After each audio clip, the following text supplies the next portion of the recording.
Unmedicated is...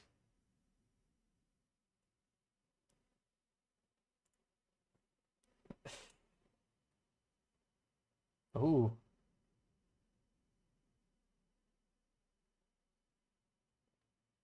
I love that.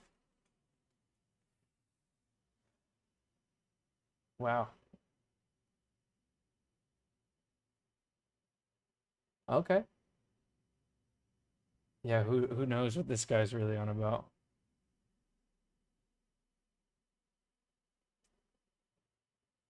All right.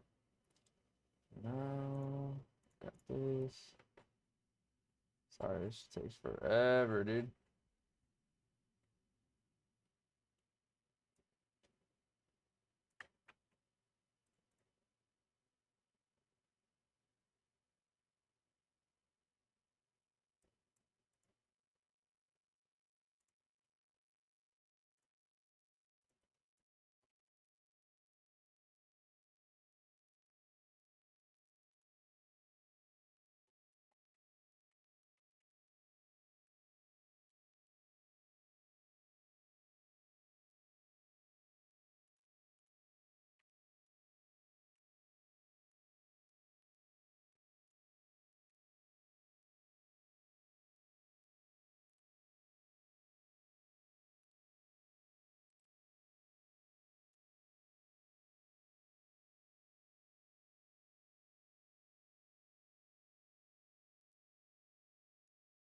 Ooh, let's go.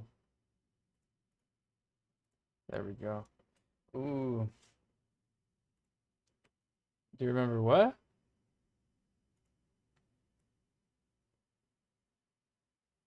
Yeah, that was at the yeah, that was it.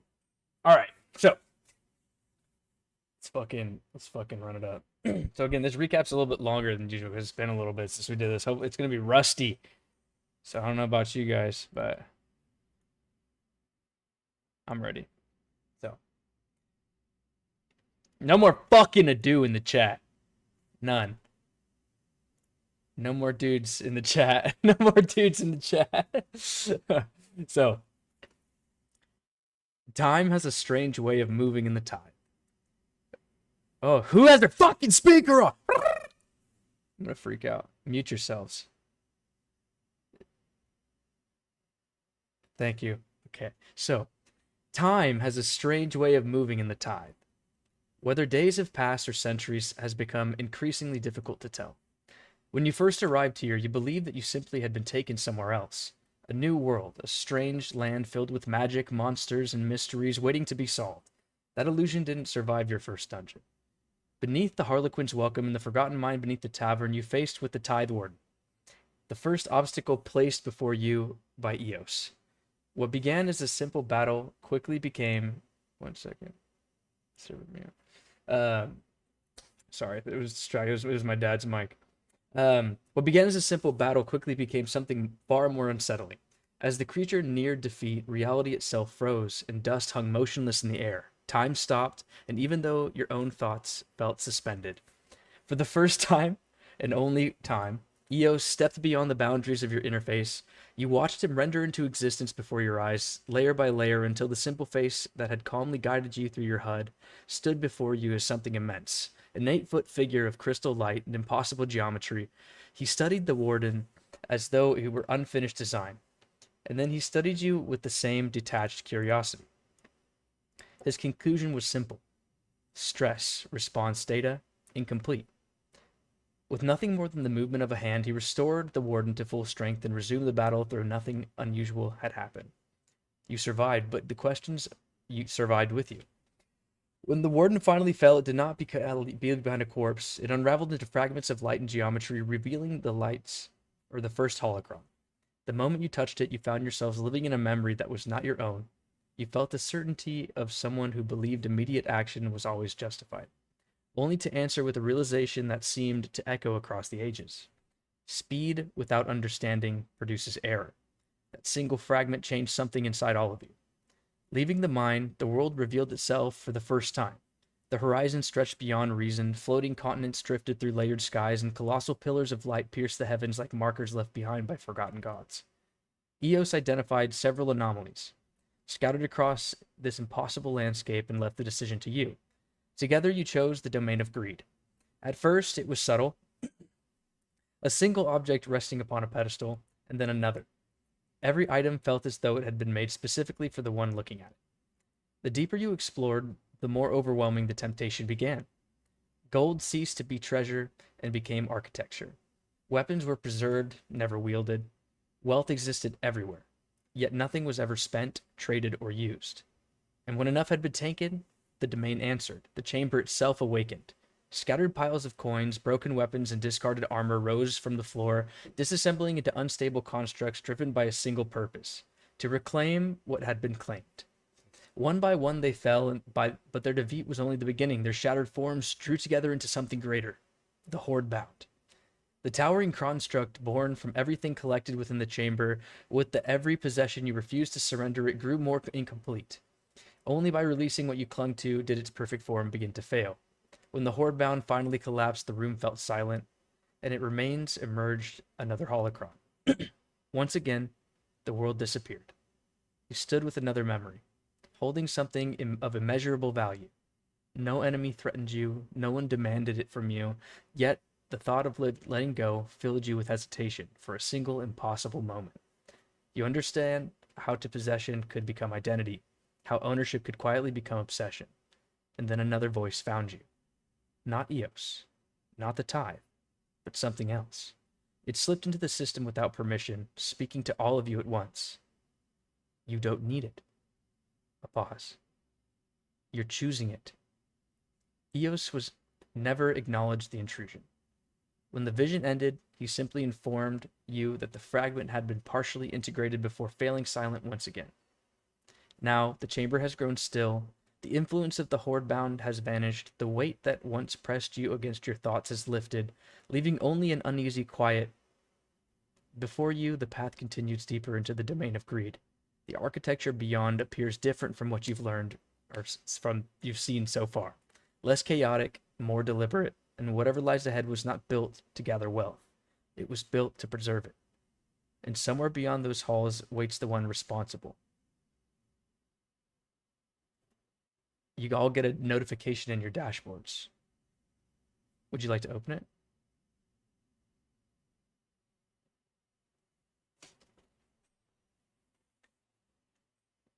As you guys open your dashboards, you are met with a quest marker, once again, that highlights a purple ball that is probably 200 yards ahead of you.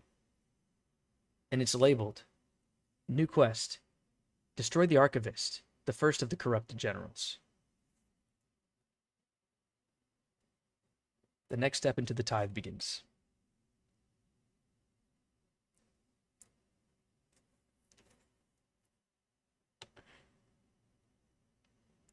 Not yet.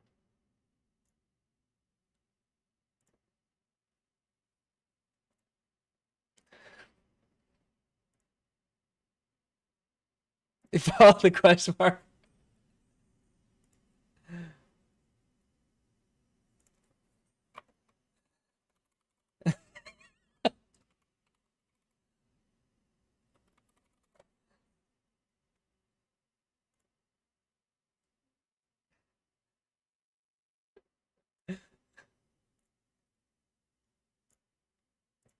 Go ahead. Roll a d20 for me. Roll a d20 for me.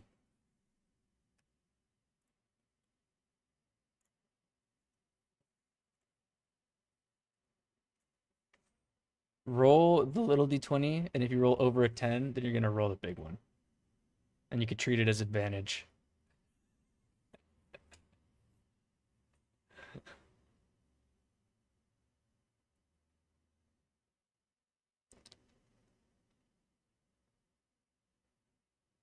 You die. You die immediately. Your character dissolves. No.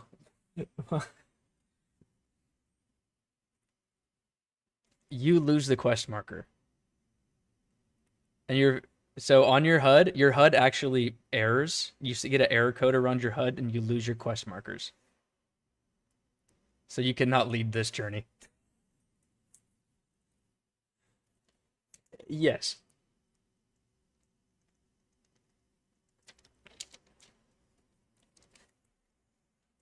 Make an investigation check.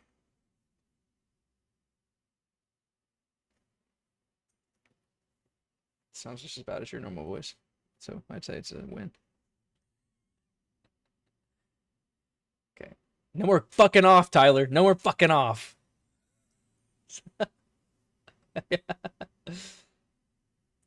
Okay, with a 15. So with a 15, you begin to delve, and the fractured gold along the walls begins to smooth over. Cracks sealing not by repair but by compression. Surfaces flatten and edges sharpen. The chaotic piles you saw before seem corrected, organized. The air feels lighter but more controlled. As you move forward, the path along no longer feels accidental, and the corridors form naturally out of the structure itself. All but one thing seems in order.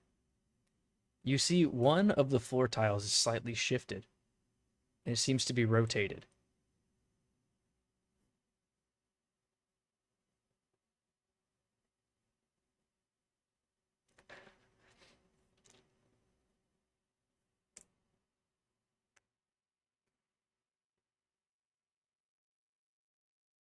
Yeah, make an investigation check.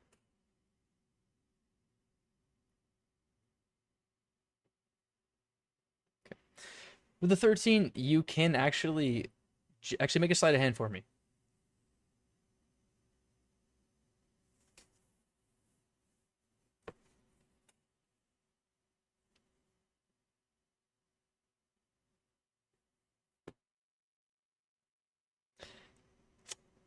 As you turn the tile, you hear a click. I need you to make a dexterity saving throw.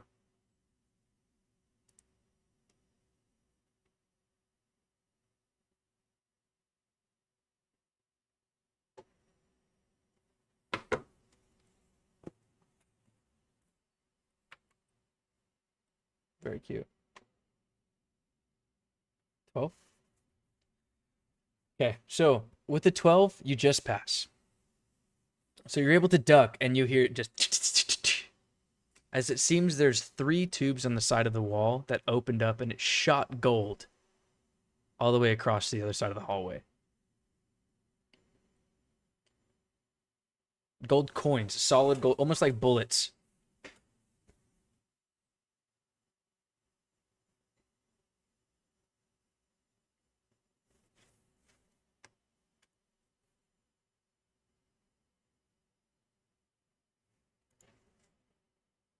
Okay.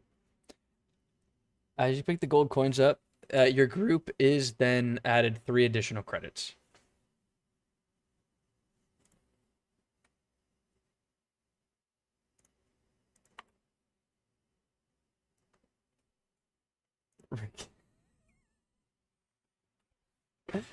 It's promise.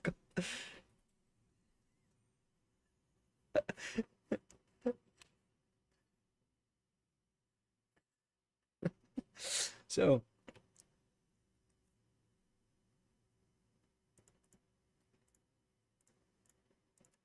all right. So,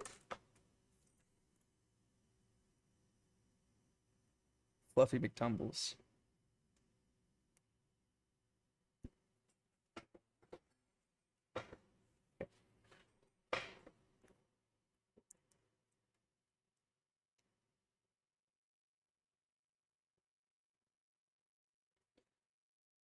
So,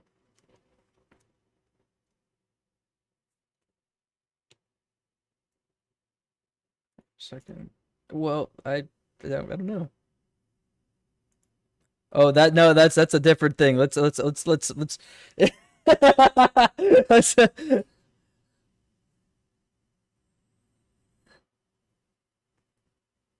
yes.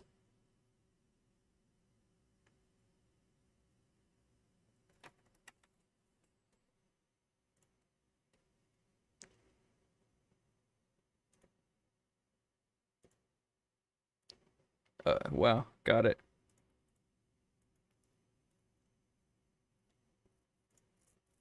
Okay. I am trying to fix something real fast.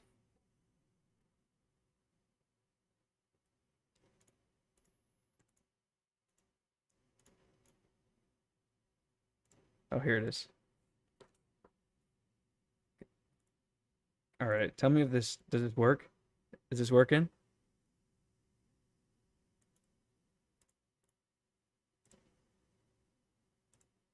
Is this working? Are we?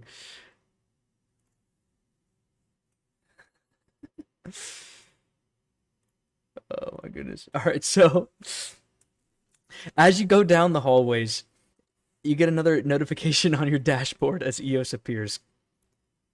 Resource accumulation anomaly evolving. A brief pause. New objective available. A quest now pops up. Analyze structured accumulation. Objective.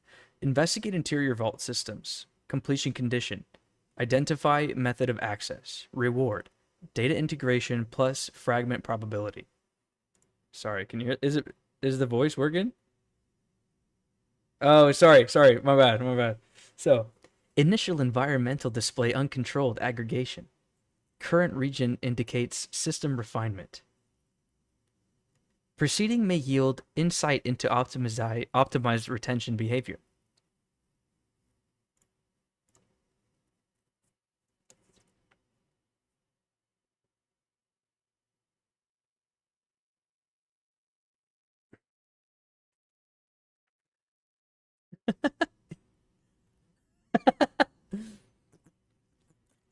I don't speak Clanker. I don't speak Clanker. That's why I didn't use it. I don't speak Clanker. All right. So I'd have to mess with it. Yeah, I mean, I've never played with it really too much. Yeah, honestly.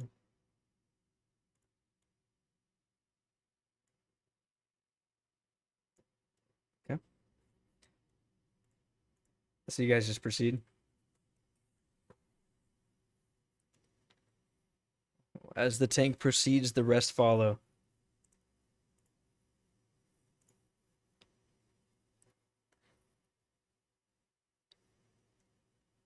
Yeah, he just ate major shit for sure. So, all right. Well, as you enter the next space, the scale changes. The corridor opens into a massive changer. An order replaces the chaos.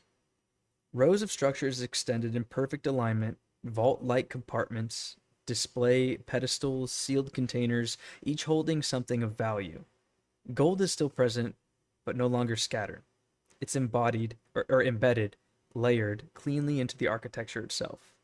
Everything here is placed and intentional. And standing between it all is figures, humanoid figures. Still and silent, each one holds something, a weapon, a coin cluster, a relic, a container, but none of them move.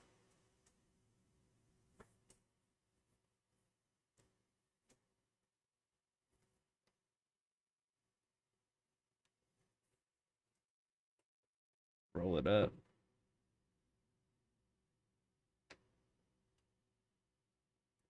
Uh, you can't.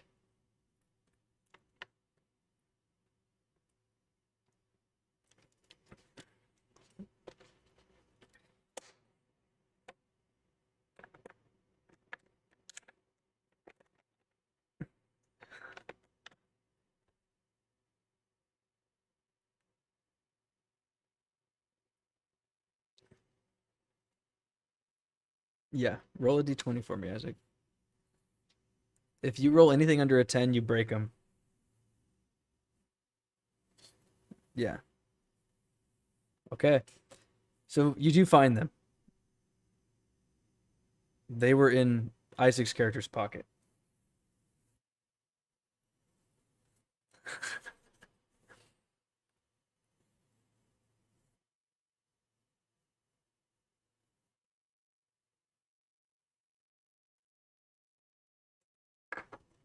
You're gonna approach the statue. Okay.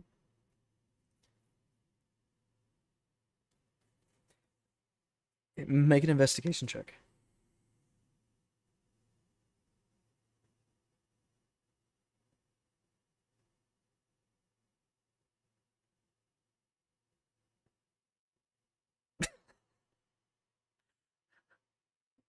the hell's wrong with you, Tyler? What'd you roll? I'm sorry. A 19.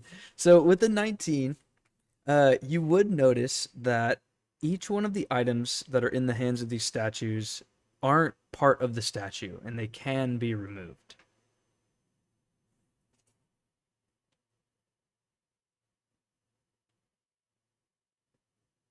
It varies on the item. So, like, there's one holding a weapon. It's a two-handed sword. One is with a coin cluster. He's holding it up with one hand. One has like a relic. It's like two. It looks like a half moon with a star in the middle.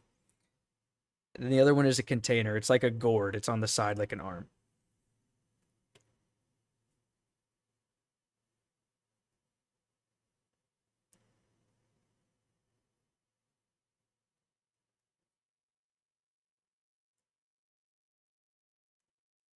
Oh, the football gourd. So as you guys get to the statues and place any type of like touch to the item itself, the statues grasp harder.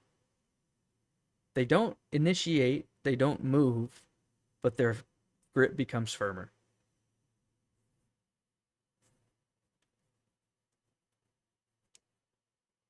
They don't initiate, they don't try to move at you, but they just grip a little tighter.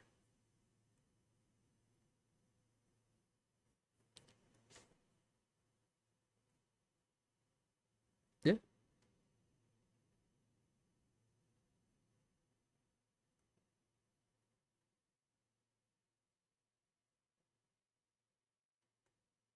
The statue grabs even harder.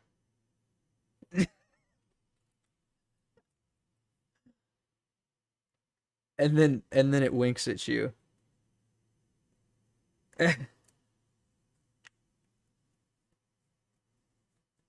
What are you rolling for, honestly?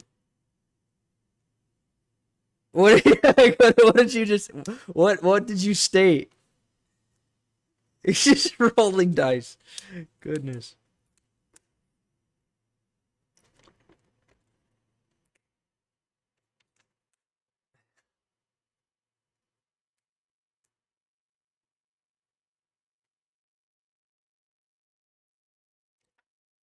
Make a constitution saving throw.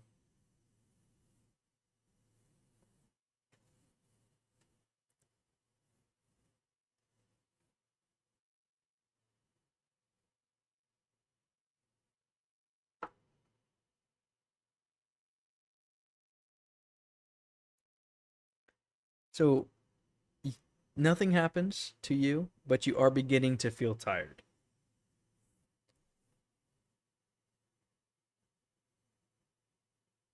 Yeah.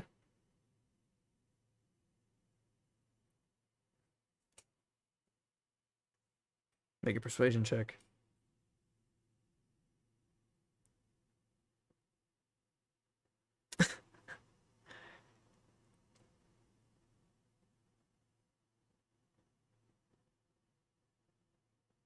Yeah, I guess. Okay. So as you lean over and you get close to the statue's ear and you whisper this to it, nothing happens because it's a statue.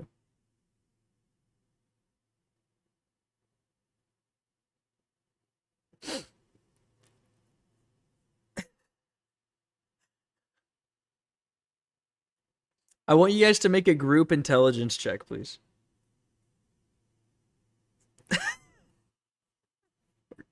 We're gonna take the average.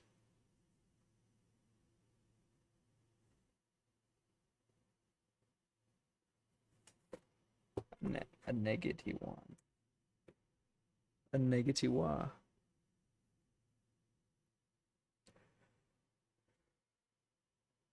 Okay, we got a 19, 15, okay. 22.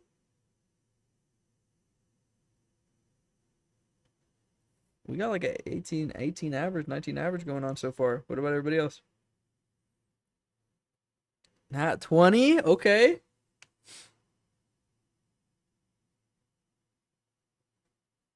A 5. Okay, brought it down a little bit, but it's okay. No, it's a intelligence check.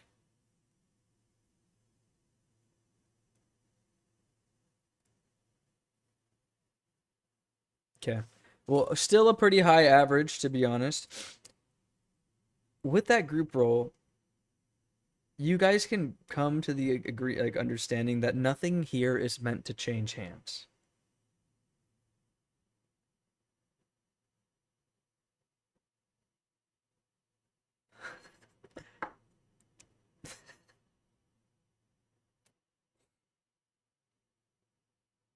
Just for sake of brevity, you already tried to remove it from their hand. You cannot remove the item from their hand.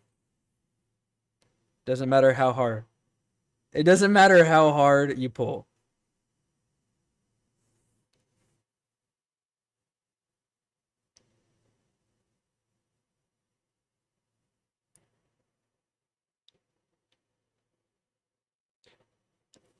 No, they're gender fluid humanoid statues.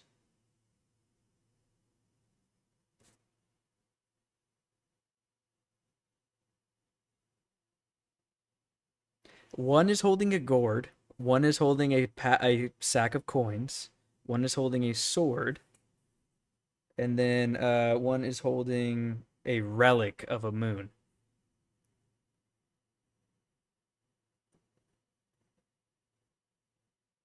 So the coin itself is made of some of like a stone type substance. It's not like these items are also made of stone.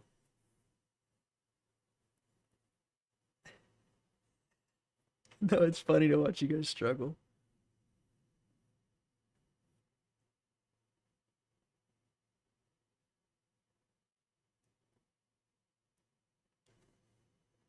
Okay.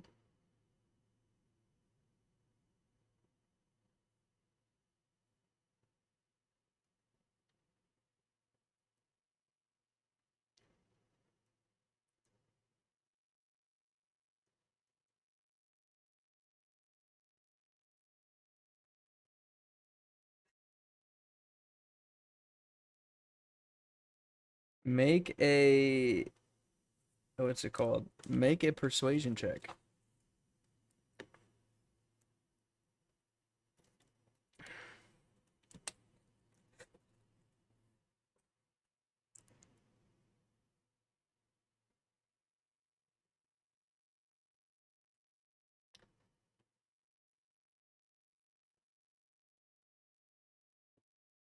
It seems that there is all walls, just all around. It's like an octagonal room.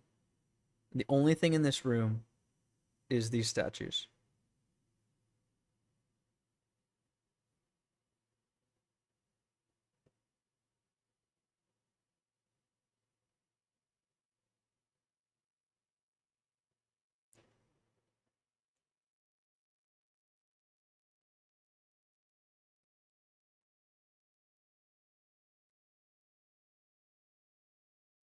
So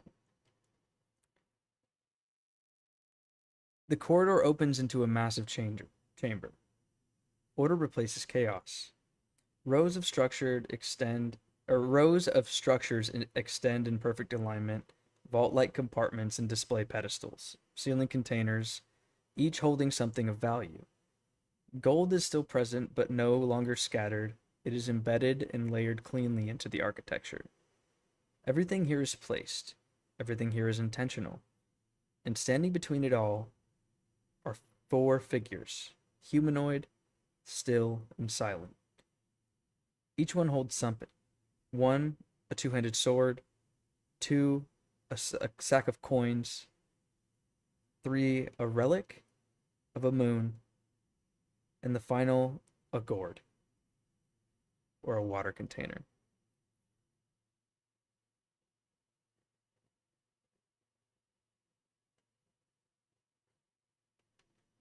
Yeah.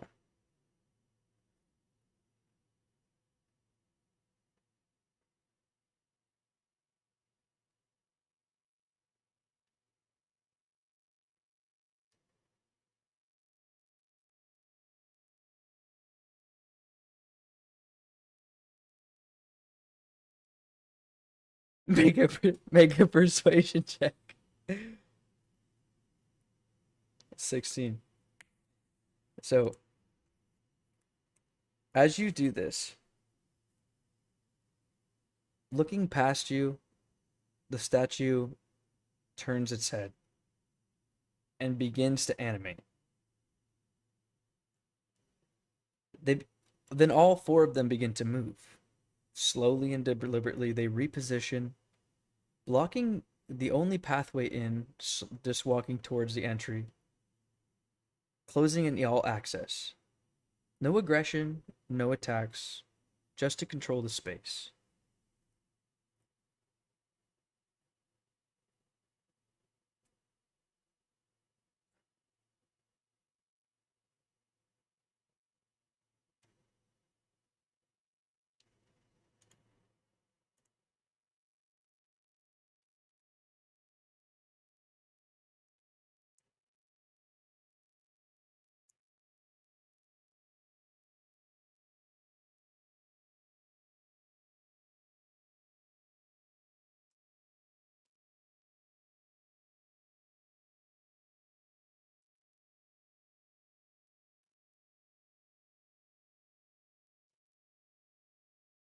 Make an investigation check.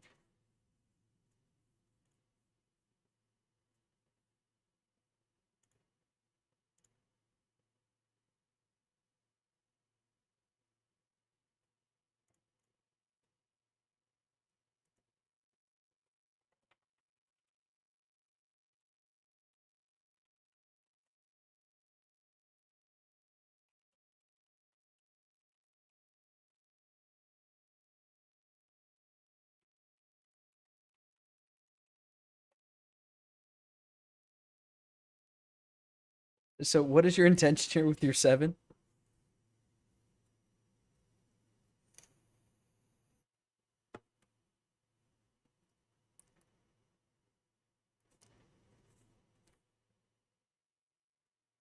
Nothing seems to stand out.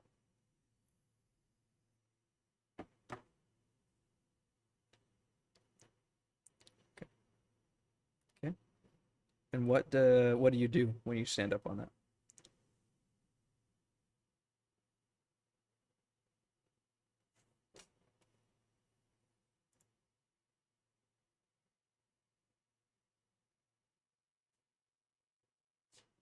There are no pillars.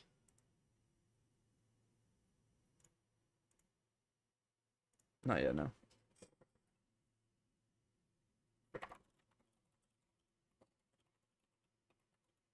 Nope, it's just an open room with vault doors on an octagonal flat like wall.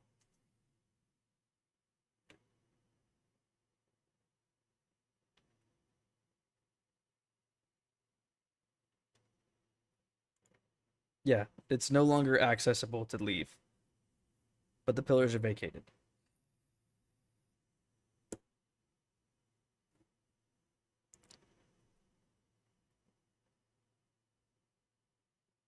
It, it ignores you.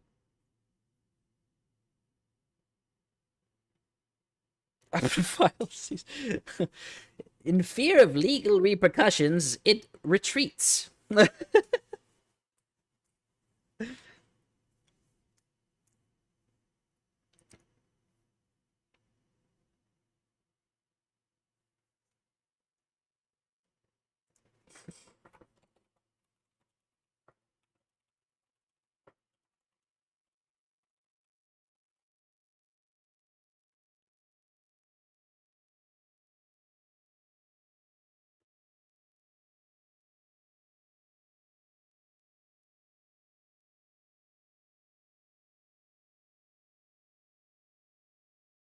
As you do continue with the statues, the door then seals, and the eighth side of this room is completely sealed off now, mirroring the other ones as well. It seems as though the pathway has actually been erased.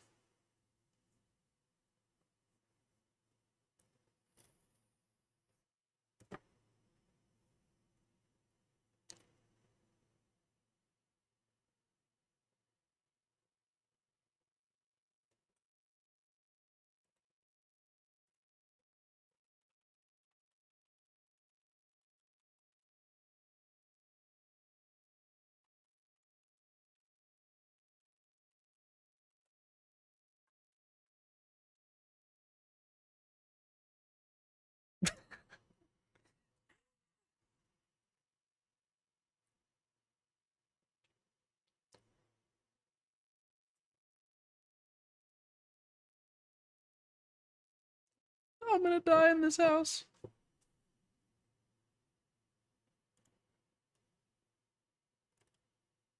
And then before you know it,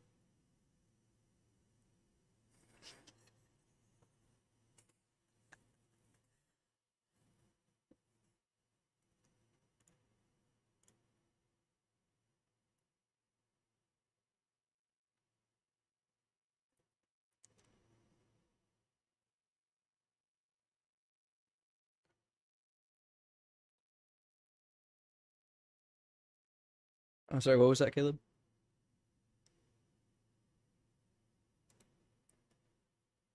Yes, they are all closed.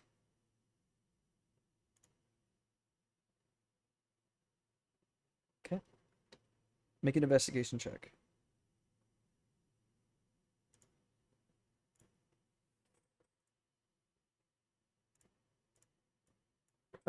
So this would be straight investigation because you're not searching for traps necessarily, are you?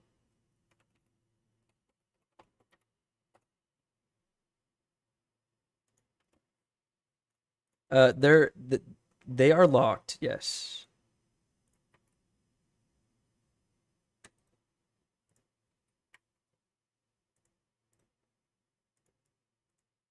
How would you like to do that?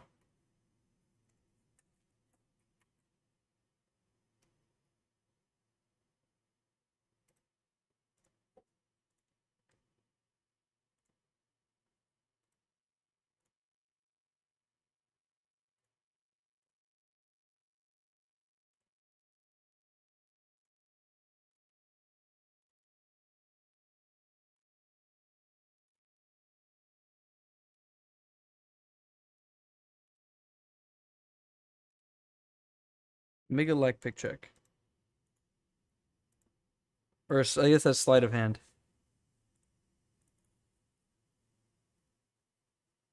The lock pick check. It could be an LPC, homie. So with that good of a roll, you would be very understanding that it is not a lock that can be picked.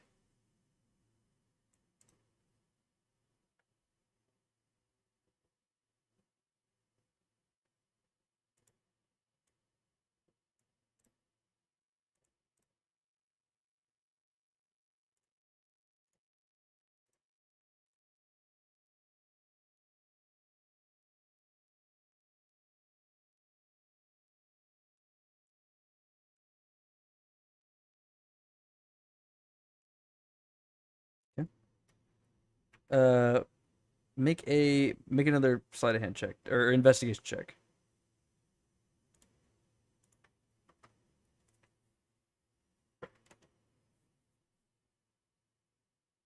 A 15. So you would notice, I mean, all of these are completely immovable. There seems to be some type of magical ceiling to them.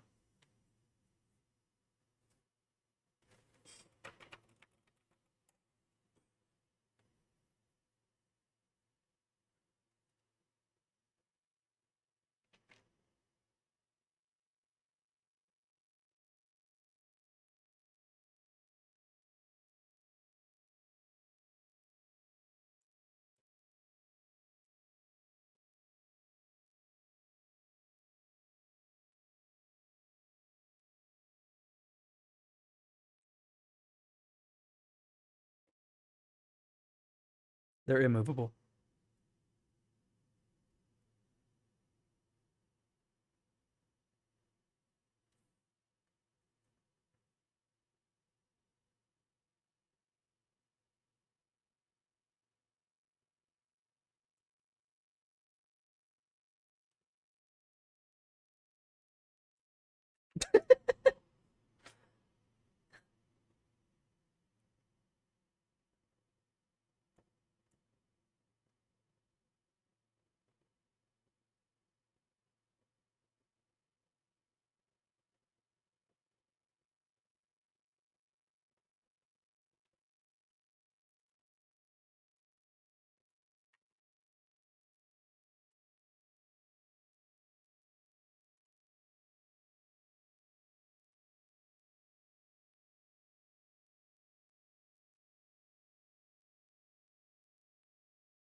Brr.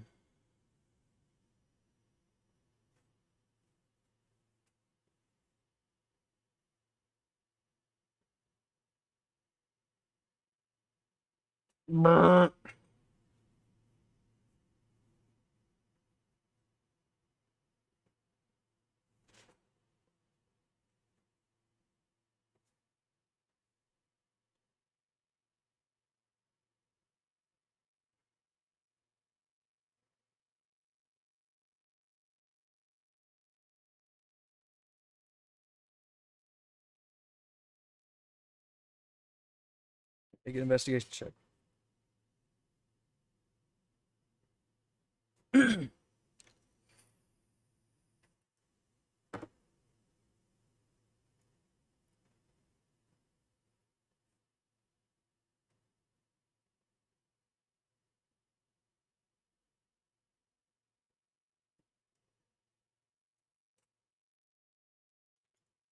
So make your investigation check, please, first.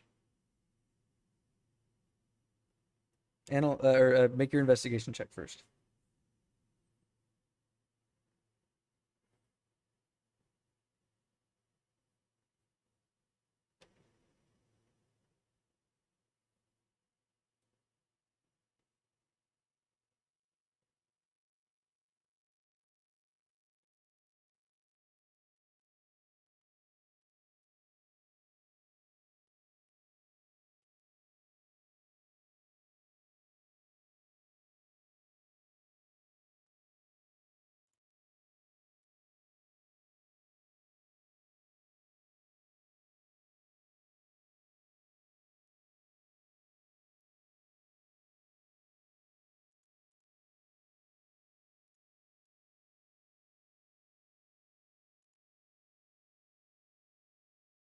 Yep. With an 11, uh, there's nothing physical that you could find, but you do, as in your analysis of the recap that you were able to for the description, you remember a statement that is, "Nothing here is meant to change hands." And with that investigation, as you get closer to the pedestals, this is written on every single one of the faces.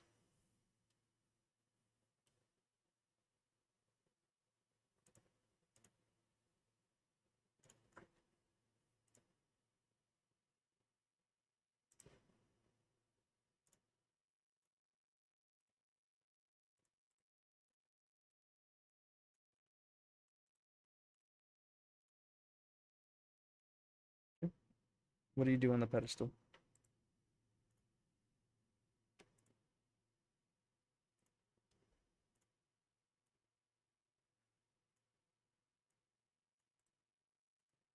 Do you stand on it? Okay. Well, and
then you guys can join the table plot now.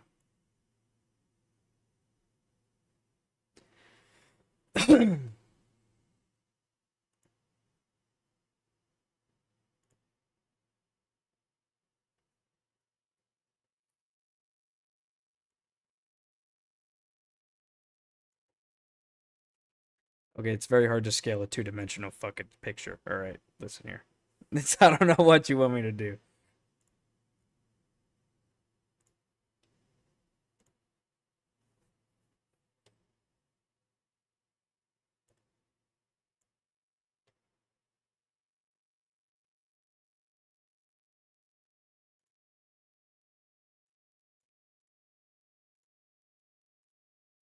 It's fucking 75 feet high. You have to jump as high as you can.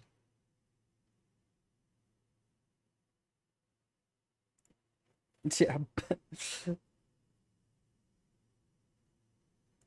So the one that was right, which one? Sorry, this one was that was the gourd.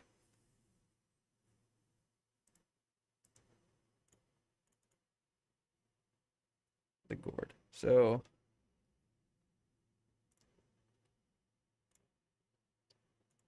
this was the gourd, this was the sword, this was the gold, and this was the moon.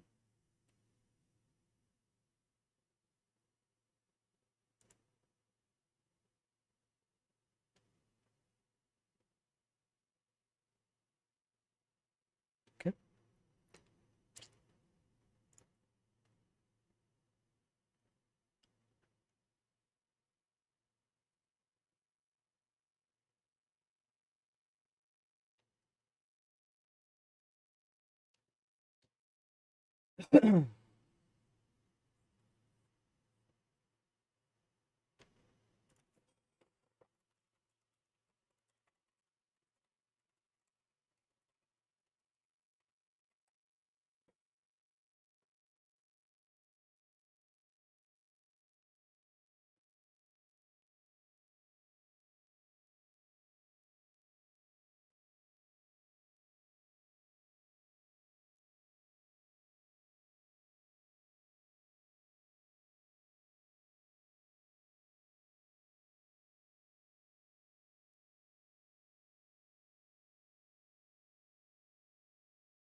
Oh, you never. No, that's moon. So we have gourd, sword, gold, moon. Gold, gourd, sword, gold, moon.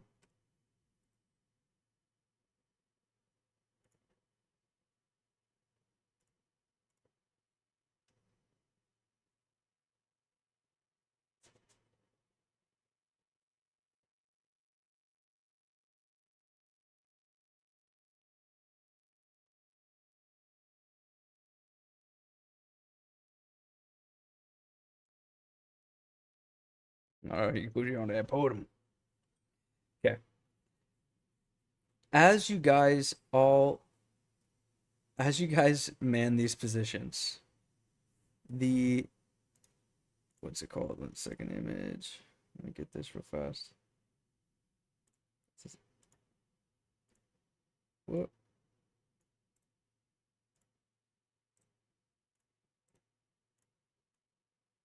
So these are the guys. No, as as you guys man the podiums, the automatons make their way from blocking this entrance over here. And what they will do, and what they do is they begin to place their hands that are free and they begin to rotate the door. As this happens, 1 second. The door does open into another chamber. So, and as this happens, the corridor narrows as you continue deeper into the domain. Every step feels quieter than the last, and even your own footsteps seem reluctant to echo. Swallowed by walls that have forgotten the sound of movement, the passage ends at an octagonal chamber. Unlike everything you've seen so far, this room is immaculate. 4 massive toned pillars at the corners, as you would see. What's it called? Their edges trimmed with veins of gold, and they disappear into the ceiling above. Built into each wall are enormous vault doors, once again. Uh, Everyone is unique in its design. So some are engraved with intricate geometric patterns, other bears countless locking mechanisms, layered one atop another as though each generation feared the last wasn't enough. None of them have been forced open, and none of them show even the slightest sign of wear. The air is still and not stale, but preserved. At the center of the room rests a singular pedestal, carved from flawless white stone. Upon it sits a structure unlike anything you've encountered so far. It also resembles some type of vault, but no hinges are visible, no lock, no keyhole, no seams. It was built to keep people out. It was built so that nothing inside could ever leave. The closer you draw, the more oppressive the room becomes. Every instinct urges caution, not because of danger, but because of significance. Whatever rests within this chamber has remained untouched for longer than any could comprehend. The silence is finally broken by Eos. His voice is as measured as ever. Controlled containment chamber located. No signs of structural failure. Retention integrity 100%. The vault remains perfectly still.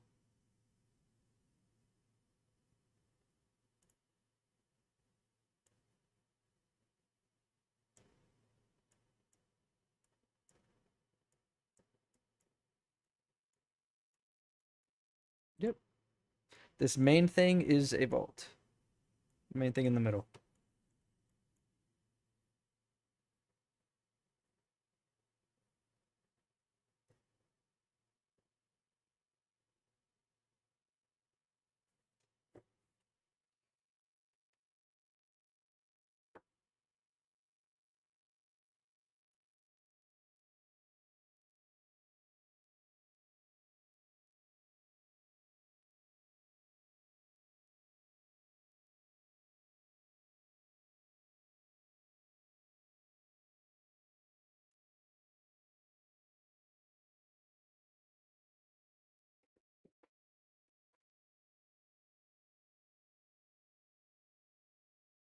Those charges.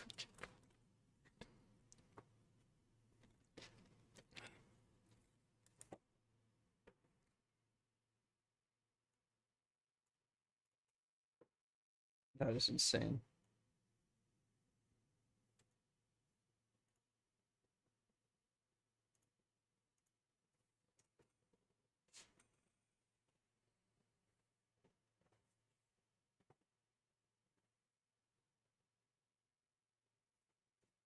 So there is one, two, three, four, just four. Mhm. So, 1 second. Let me tell you. So on this one is filled with geometric patterns, so odd language you could never really couldn't comprehend.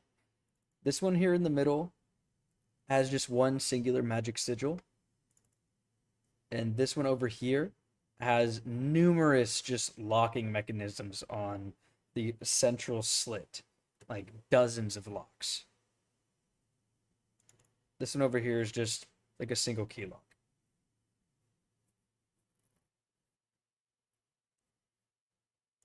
Yep, these ones are all present.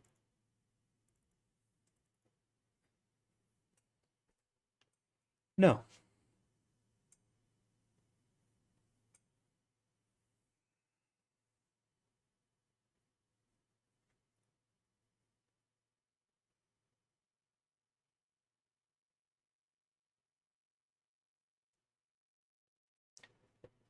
So each one contains a singular magical flame with no debris. They are simply for illumination.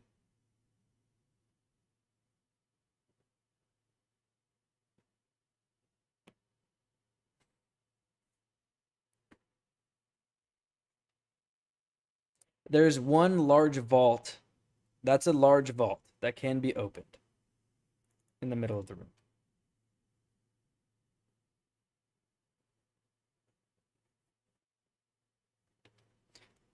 No, everything is made of stone and gold mortar.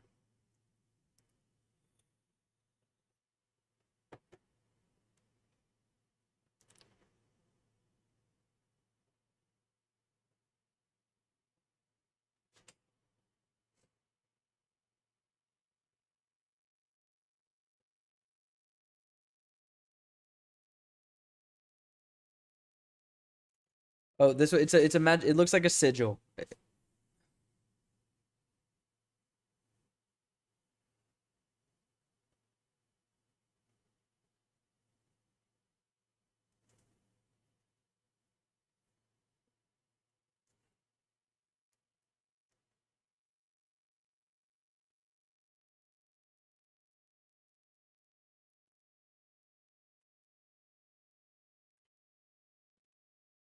Yeah.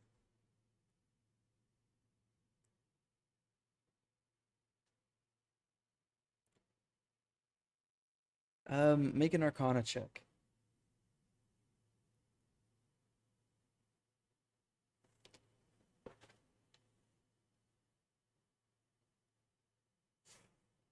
Oh yeah.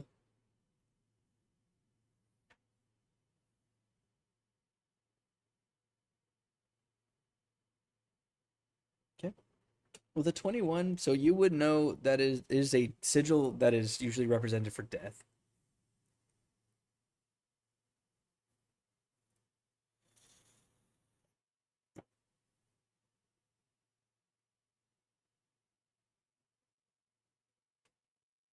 Do you believe in life after love?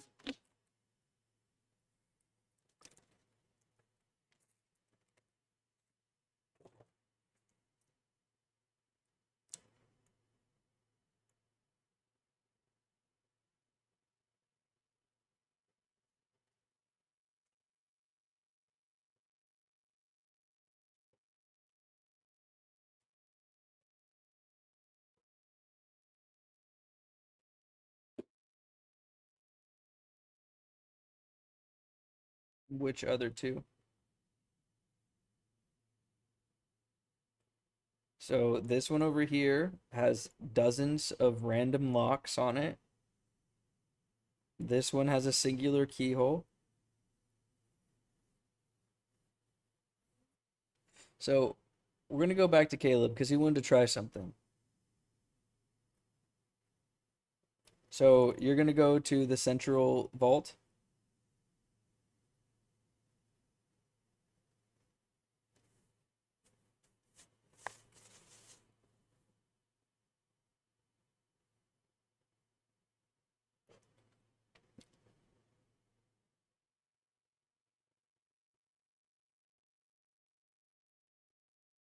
Okay.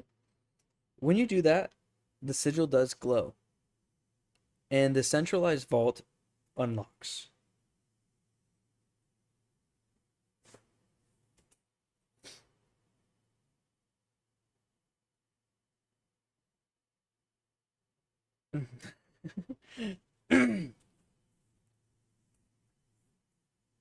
Boom! Everybody dies.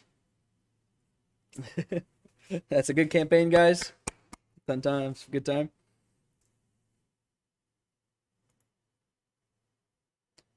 No, you just hear a like you hear fucking what's it called? Yeah, it's unlocked.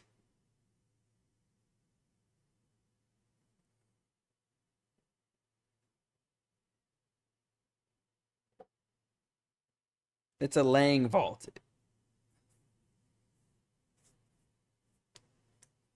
You can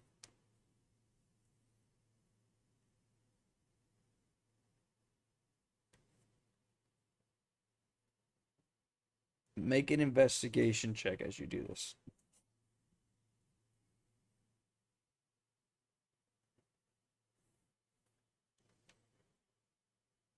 Okay. You now have your 10% shield up.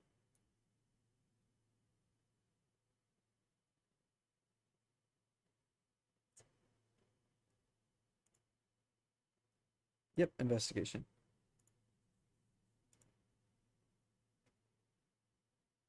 20. Okay, with the investigation, um, as you unlock, as you unlock this door, and you open it slightly, you feel a very cold energy coming from underneath. And there's a glowing purple pool of liquid, as you could see as you begin to open it. Do you continue?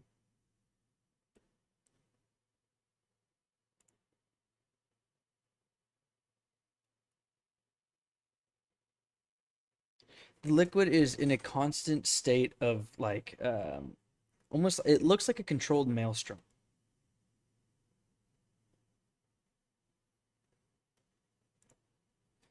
So like yeah, like a little tornado of water, like a mini hurricane. It's spinning, but it doesn't seem disruptive. It doesn't hurt you.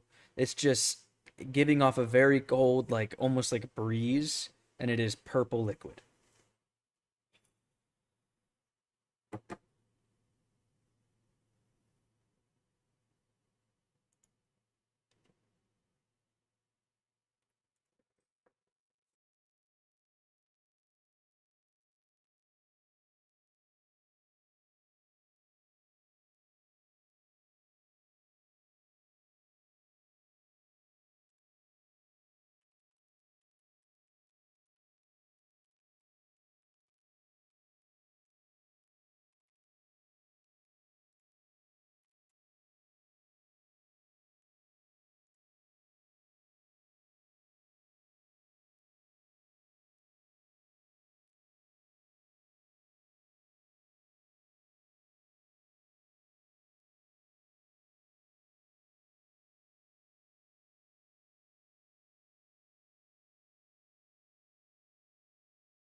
Yep. So I will need you to make an acrobatics check to make this.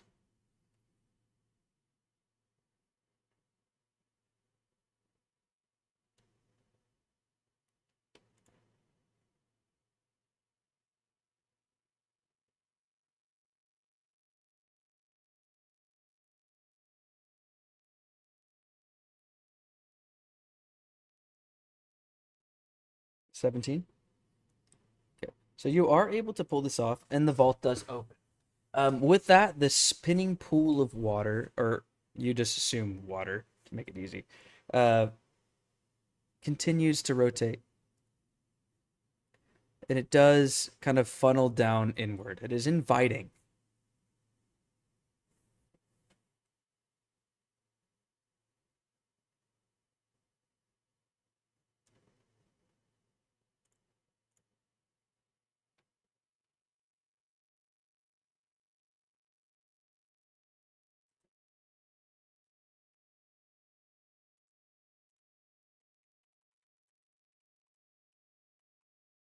Oh, okay.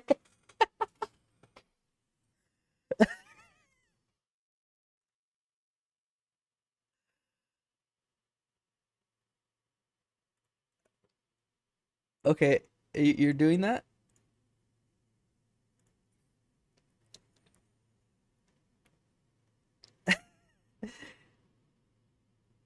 Okay. Um, 1 second. Let me go ahead and put Ricky Efford.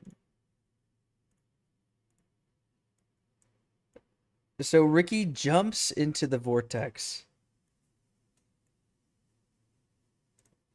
and vanishes.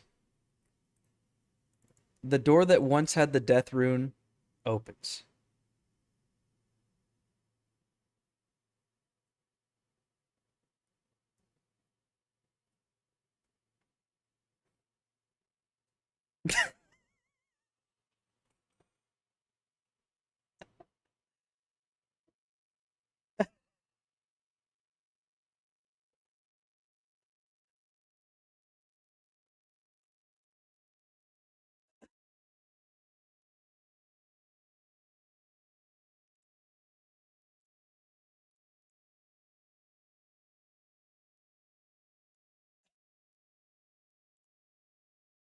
The door does open into 1 second.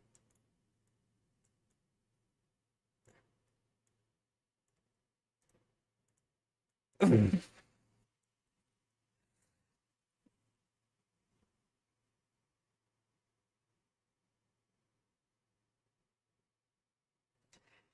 did.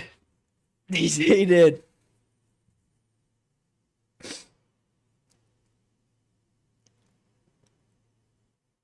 He did. He got the Oakleys back. Yep.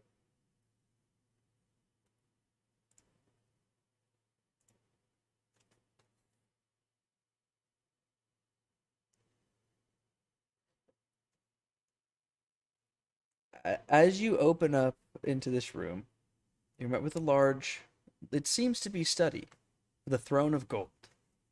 Sitting on the gold is a cloaked figure. Doesn't seem to move or care. It almost seems like it's a skeleton long, long dead. In the book in front of him is a holocron,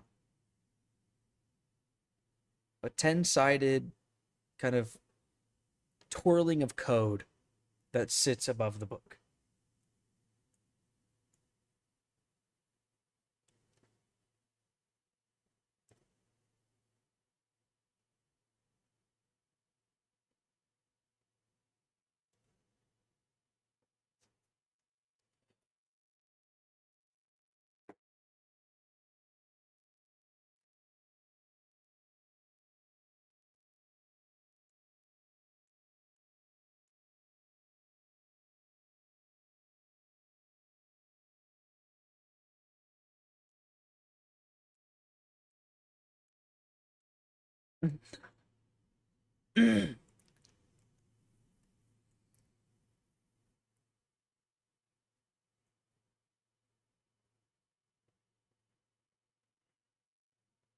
Yes, it's like floating right above the book.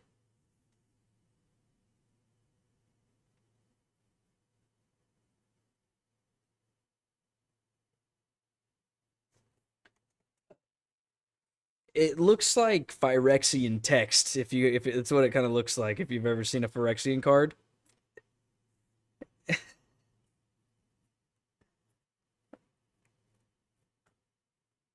Yeah, it looks like discount Korean.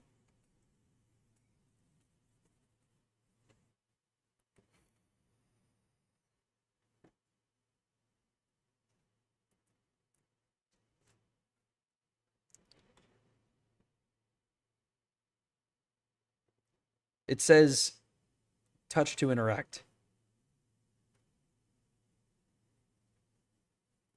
So you all flash through your interfaces. You're back in this large extreme space, and you're holding something again. But this time, others are reaching for it. Hands are extending towards you, not aggressively or forcefully, but expectantly. You pull it closer because you need it, because it's yours. This is mine. You don't move or share. The moment stretches and then ends.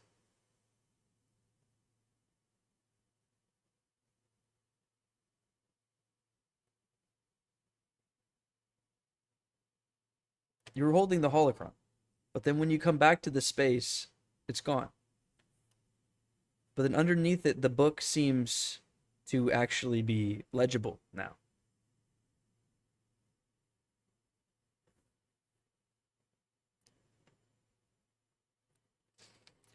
So it reads, in the time of the first code, there was a man, or there was a being with absolute judgment. So much power drove him insane. And so he split himself. Seven codes, or seven strands of code corrupted. Seven strands of code all faulted, leading to absolute power.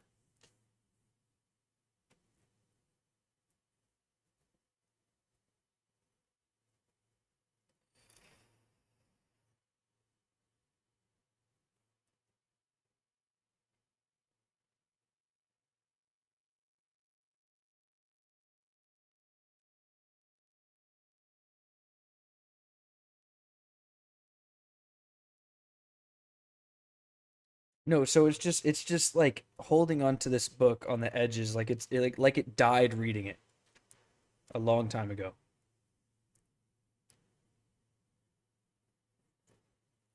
Yeah, he's the throne itself is made up of piles and piles of gold, of large gold medallions and just all kinds of different types of hoard.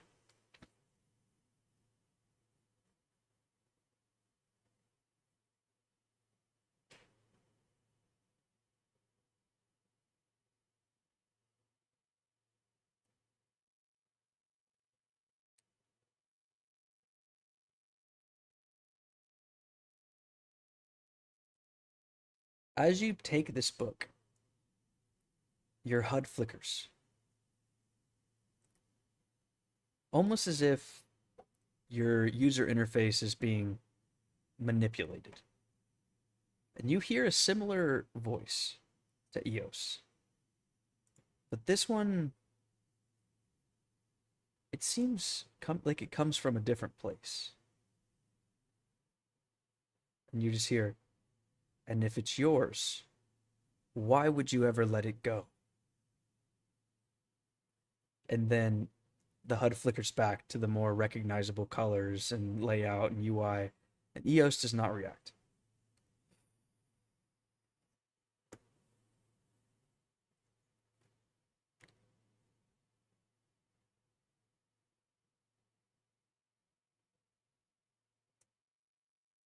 Yep.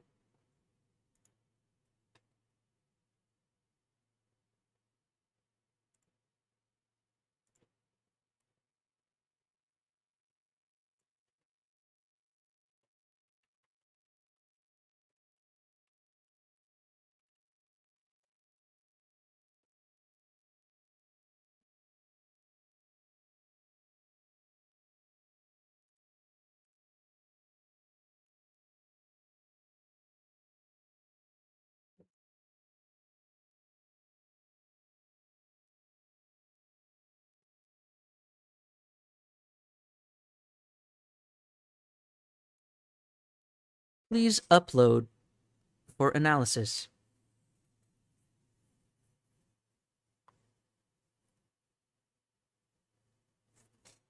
Upload for analysis.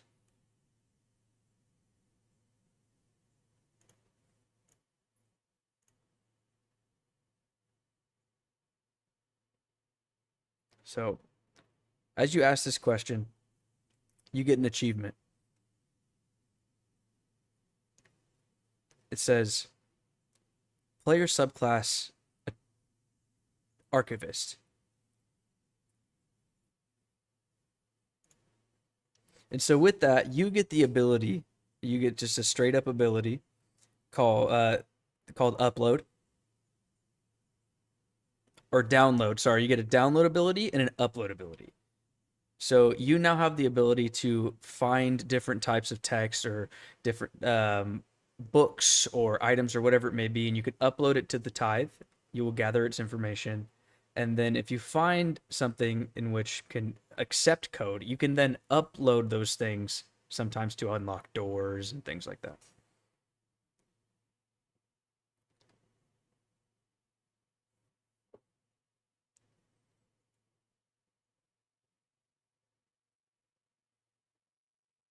Yep, yep.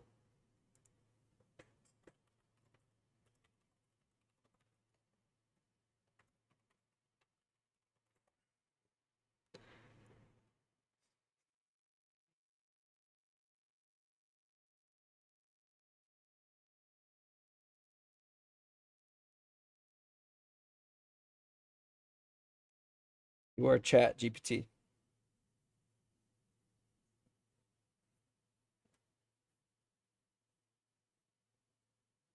Got it. So you downloaded the file, and then it says as you use your download ability, you do get a what's it called? A little download bar, and then once it completes, it says new file downloaded.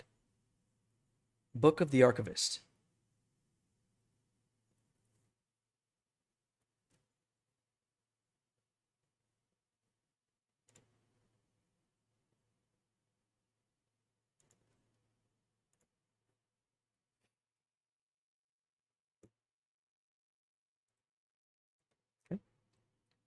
So it's dozens of little files. You know, have you ever opened up like a random file on your computer and you're just like, what the fuck? Like there's like .exes, .pdf. There's all kinds of random different files and whatnot. It's very hard to manage, but you do have it all updated.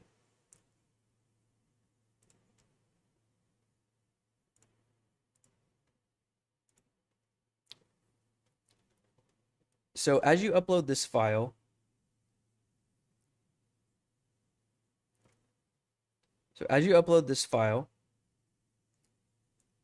you do get an update in your minimap. So give me 1 second.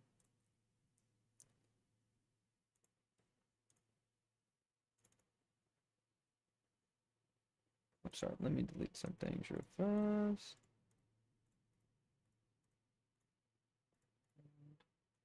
Select.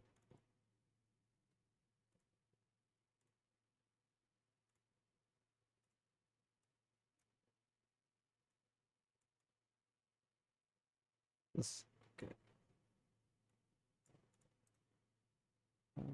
lock.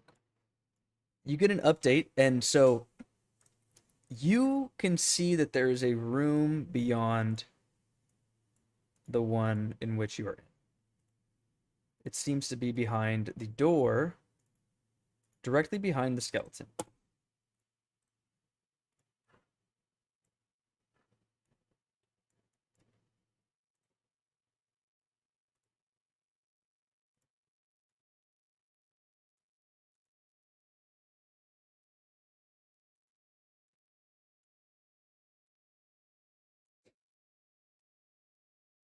No, but the door seems familiar now at this point. The door behind this one.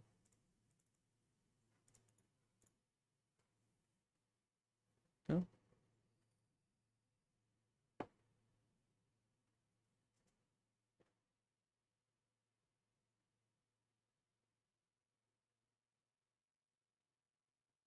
nothing happens. 1 credit added.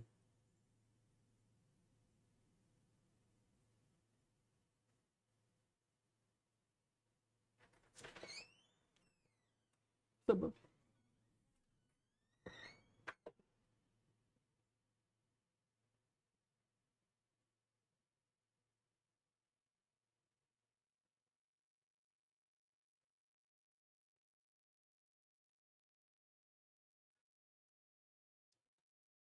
1,000 credits added.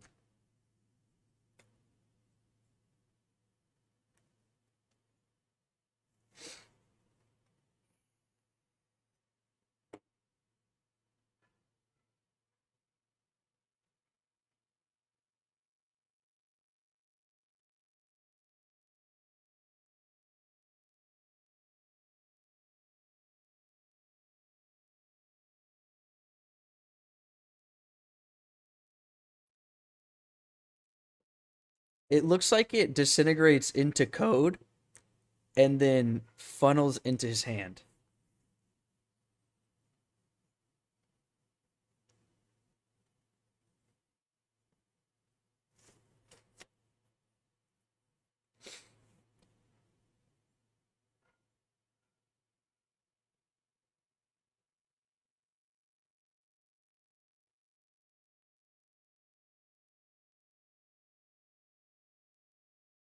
Make an intelligence check. Make an intelligence check, Caleb.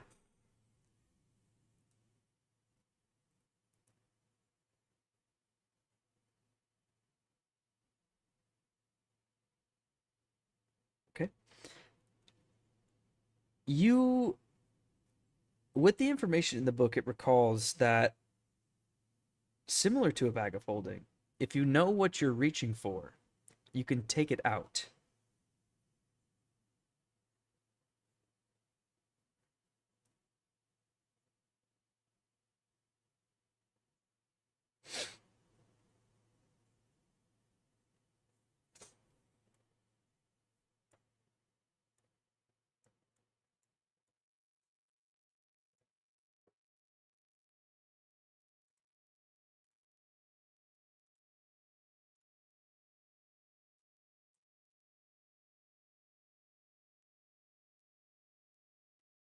You do get an access panel.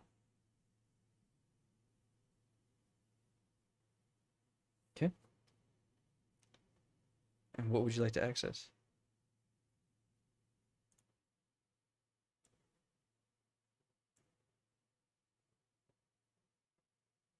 Ricky?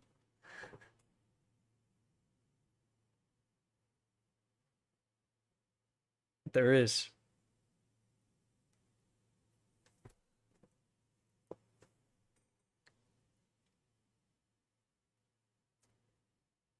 You now have a Ricky in your inventory.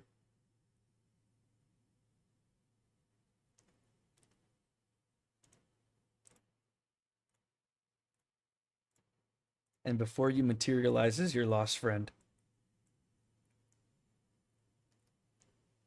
Yeah, he falls onto the concrete.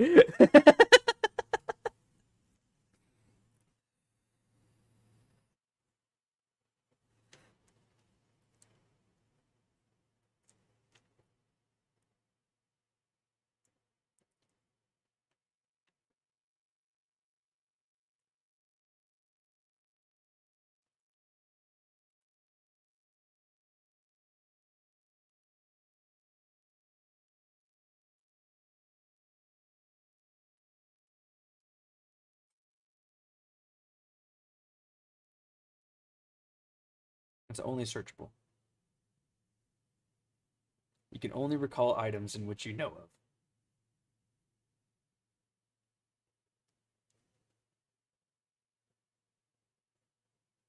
It displays the full balance of your team's credits.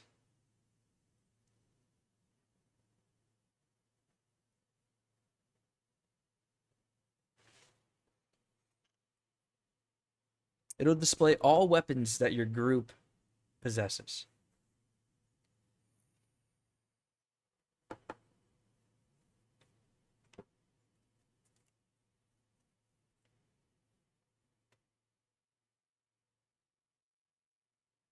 Okay, you do so.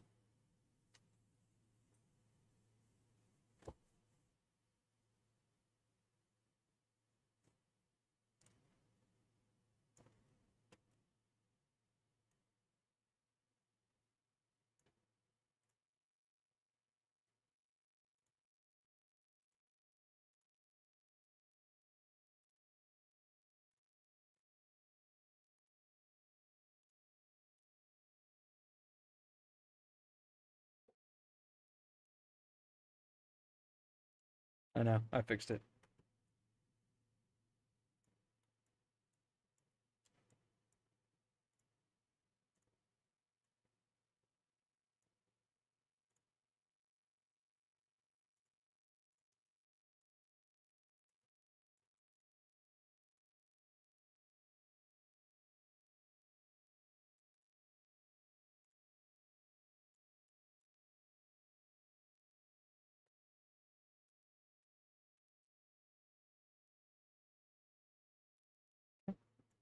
How do you do that?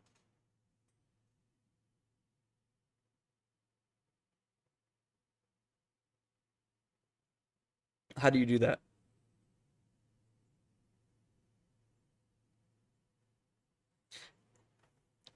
There's a it's a vault door, except for the only thing that is different from the rest of the door is a singular smooth space in the center. Almost like glass.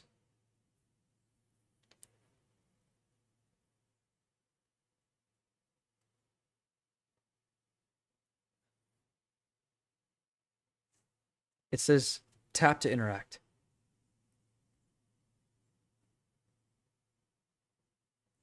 As soon as you tap on the interaction, the screen appears. This is a screen. And so with that, it begins first with like a binary code, like just ones and zeros, and then it goes into a familiar dashboard of which you're used to with your HUD. And it seems as though you have plugged into this HUD. And it says, Archivist detected. Please place hand for biomechanic or for what's it called? What's that fucking what's that word? The Yeah, bioauthentication.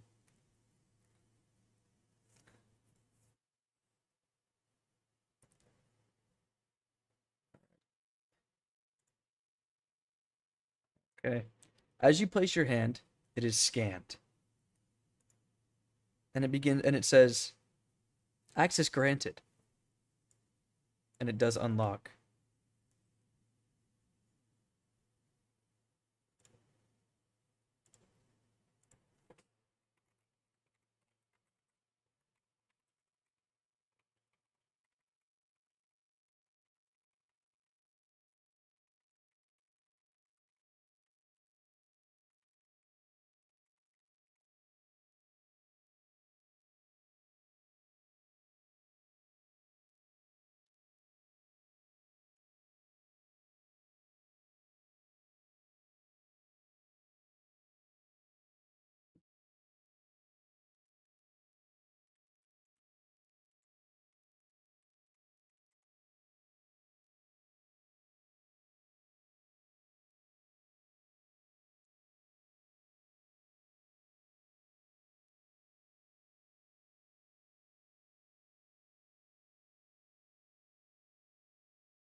Oh.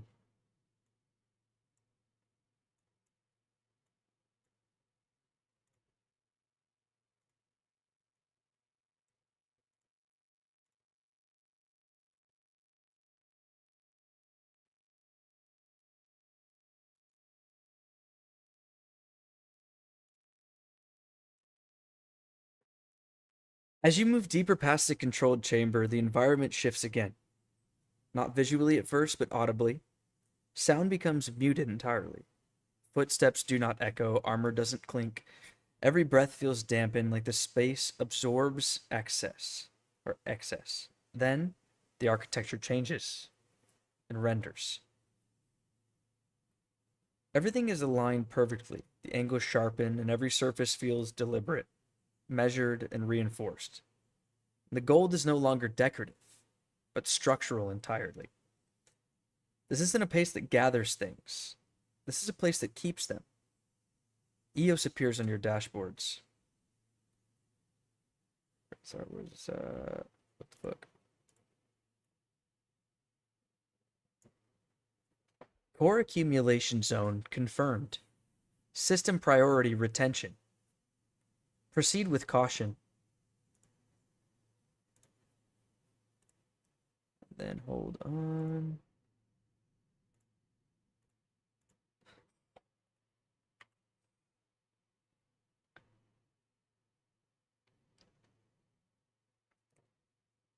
As the Great Vault doors open with impossible precision, their mechanisms moving in perfect silence despite of the countless ages have endured, beyond them lies a chamber unlike any you've seen in the Tithe. Every relic, every weapon, every coin has been given a place. Nothing has shifted, nothing has decayed. The room does not feel abandoned, it feels preserved, as though its time itself has been ordered to stand still. At the far end of the chamber, seated upon a throne carved from black stone and veined gold, rests a lone figure. One skeletal hand steadies an ancient ledger, while the other moves a quill across pages. He does not acknowledge your arrival. The only sound in the room is a quiet scratch of ink against parchment. Then, with a final stroke, the quill comes to rest. His book closes, and the sound echoes through the chamber like a strike of a judge's gavel. Only then does the figure rise. His robes flow effortlessly around him, woven with intricate threads of gold that shimmer like veins beneath dark cloth. His face bears no hatred, no contempt, no hunger for violence. His hollow eyes drift across each of you with a quiet curiosity, studying you as you might inspect a priceless artifact recovered after centuries of searching. When he finally speaks, his voice is calm enough to command silence. Nothing has been taken from this place for longer than memory deserves to remember. He begins descending the steps. Each 1 second. Let me get this popping here. Image, add, select file. Let me get this real quick. So we have it. Where's this shit at? Let me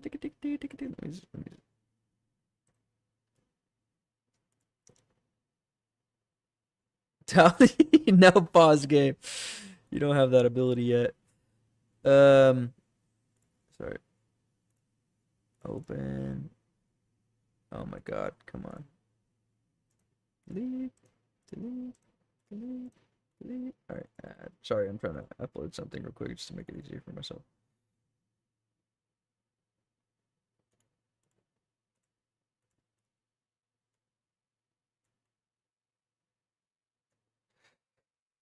So, he begins to descend the steps, each footfall measured, almost reverent. As he passes the surrounding vaults, his fingertips glide across the ancient doors. Empires have fallen, believing these treasures have belonged to them. Kings slaughtered nations to possess them, even gods demanding ownership. He pauses as his hand gently resting against one of the vaults. They're all gone. His gaze settles upon all of you at once. The treasures remain. Silence settles over the chamber. You would call this greed. A faint smile touches the corners of his skull, an understandable mistake. He slowly extends an arm, inviting your attention to the countless relics surrounding him. This is preservation. Nothing forgotten, nothing wasted, nothing lost. He turns fully towards you now, his expression never changing. Every soul that stood where you now stand believed loss was simply part of life.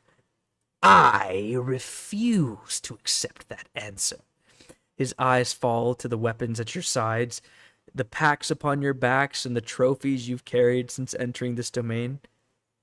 Tell me, as a long silence follows, how much of what you carry serves your purpose? And how much do you carry simply because you fear its absence? The question lingers in the stillness before anyone can answer. Your vision flickers. Gold static dances across the edge of your interface. The voice returns, not Eos, the other one. Quiet, patient, almost sympathetic. He asked the wrong question. A pause. The question is not what you're willing to lose.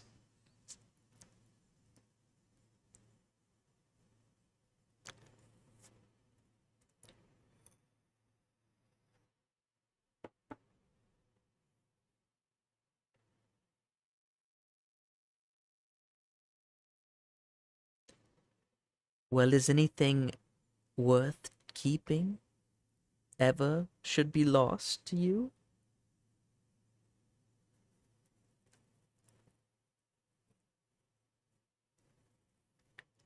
The distortion vanishes quickly as it came. The archivist offers no reaction. Whether he heard the intrusion or simply expected it is impossible to tell, and instead he raises one hand.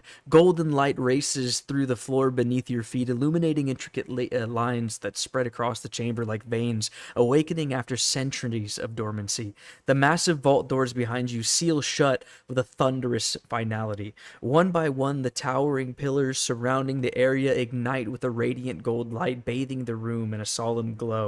The archivist steps into the center of the chamber almost instantaneously and slowly opens his hands. Come. His voice remains steady, convicted, almost compassionate. Show me that your future is worth more than everything you're about to leave behind. And I need everybody to roll initiative.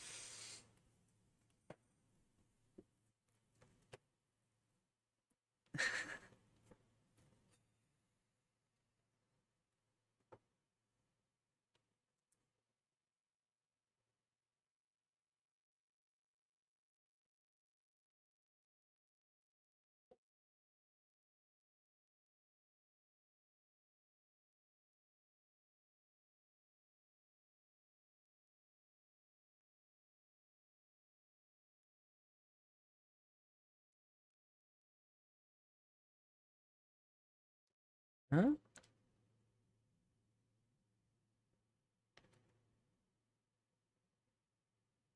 Oh, I don't know. That's up to him. I don't, he might know.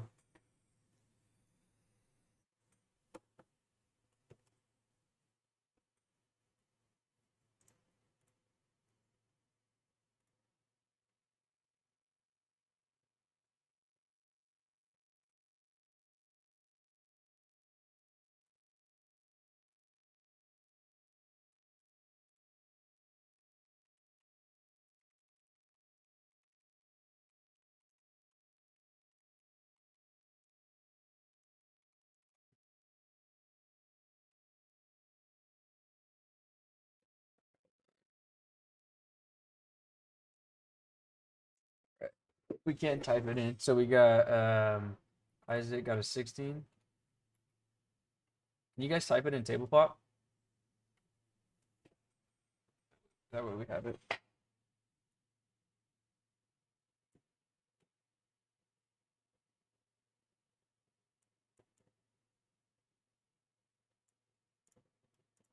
Yeah.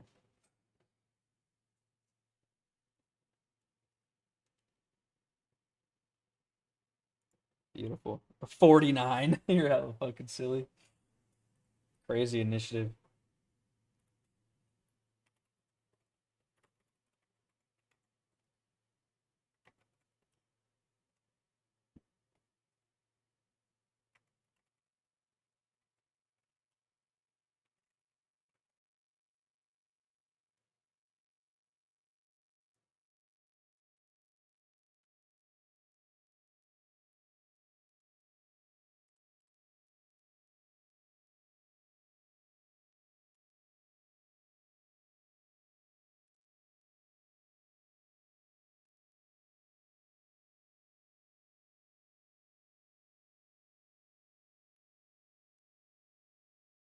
Thing.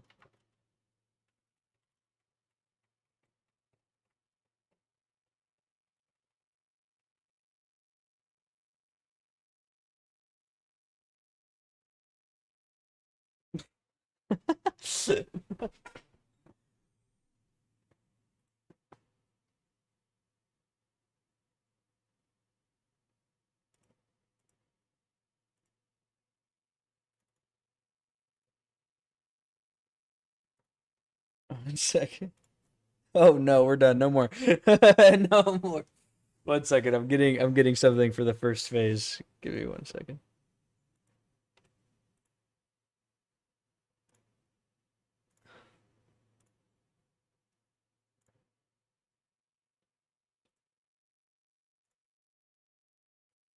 Yeah, let's not. Yeah, I am.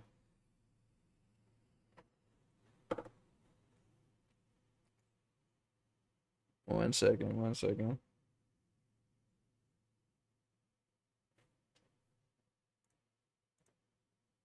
Twitch, I linked it.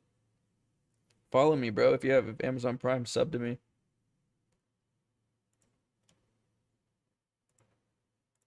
Sorry, 1 second.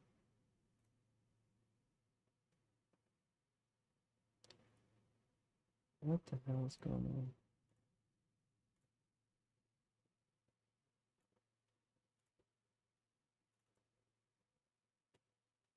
You look like you play Wordle.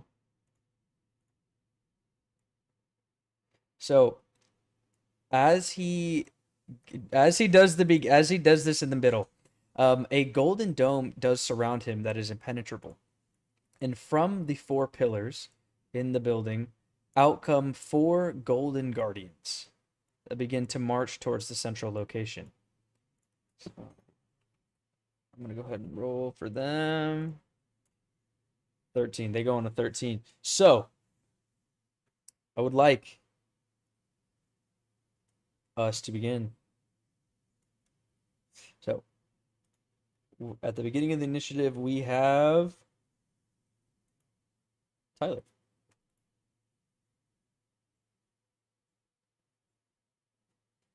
Yep.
Hey, Caleb, did you pull it up on Twitch?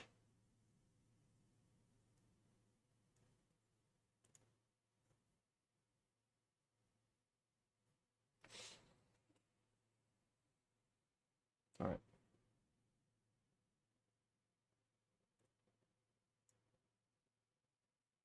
Okay.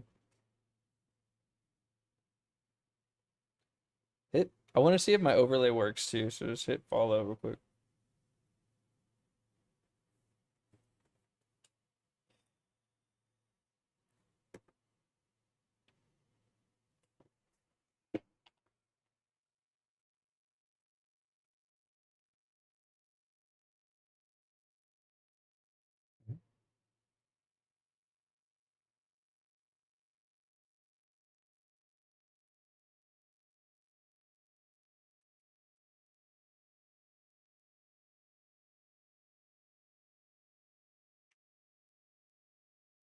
Those two, yeah, they are.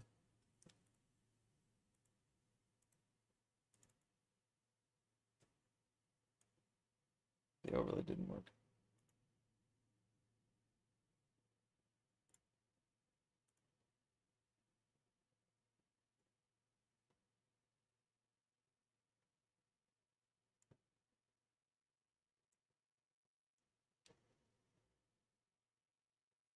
Okay.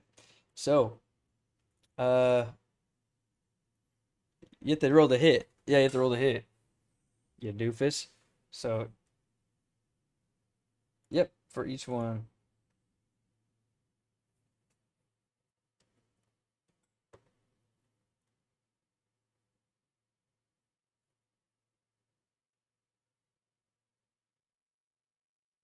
Unfortunately, both hit actually. So, go ahead and roll damage now.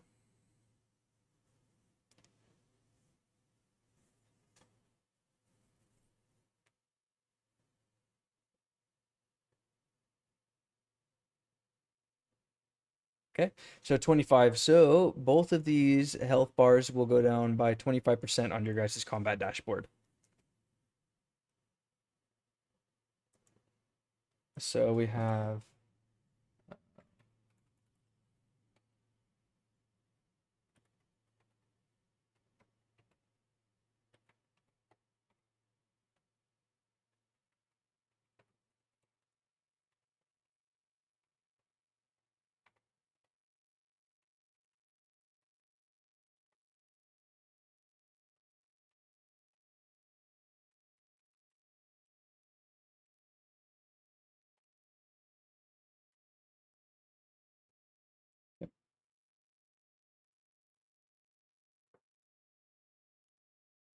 all right, is that going to be it? So that's your main action. Do you want to do a creative action or anything like that?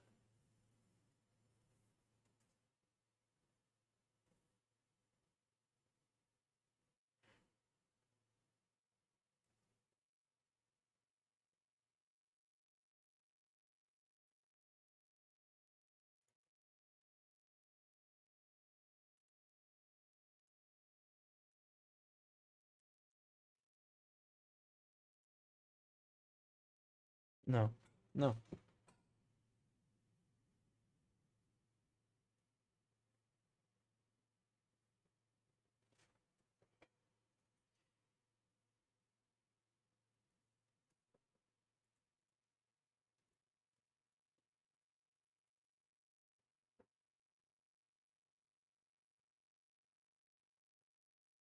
Okay. It's Warden 3. Go and roll a hit. Oh, you're not going to attack? You're not going to do a secondary attack? Oh, if you want to do like a hilt attack, that's fine.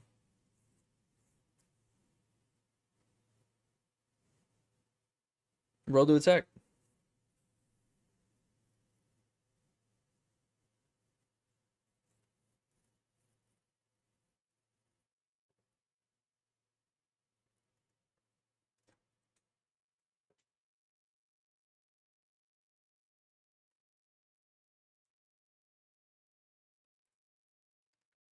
Okay, 17 does hit. Go ahead and roll a d4.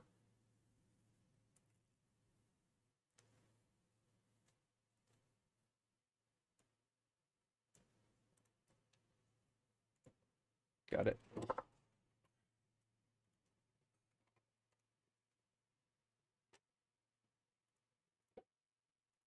Okay.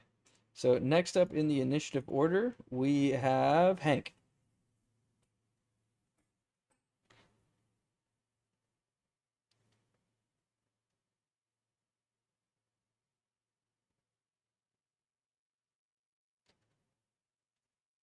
Uh, it's like a hunter's mark. Yeah, it would be a particular enemy.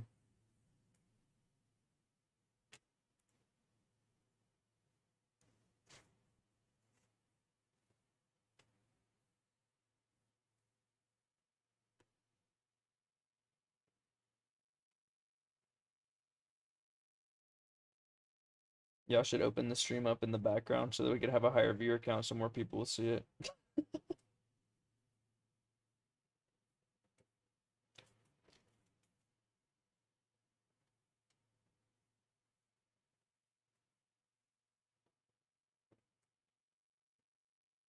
Right now it's at 3. Yeah. 3 whole people, maybe. No, don't unleash him on them. Okay. Okay.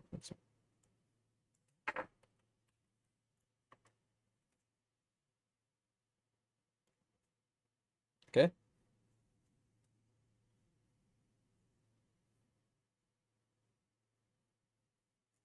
Whatever it says that does, it should say it's a hit.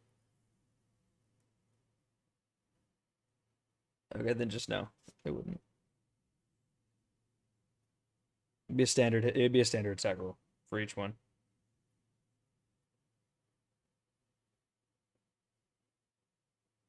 Huh? D12? Oh, it rolled 12 to hit. Oh yeah, 12 hits. Yeah.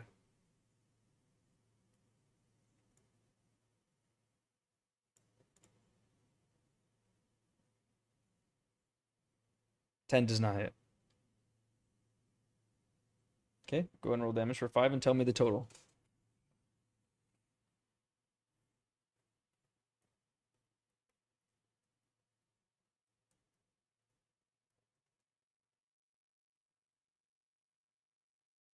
Okay.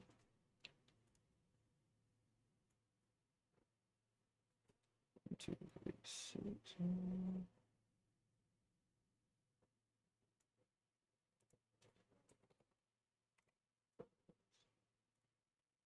Okay. And what else would you like to do?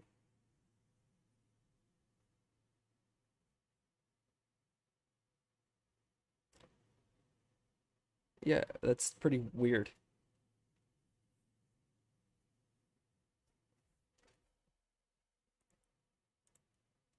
Yeah.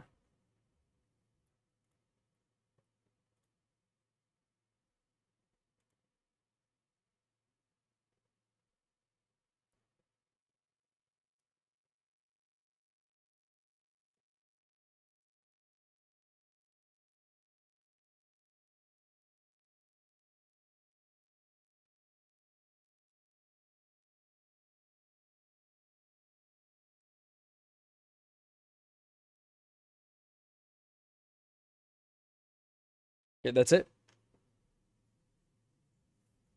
All right. Next up is Isaac.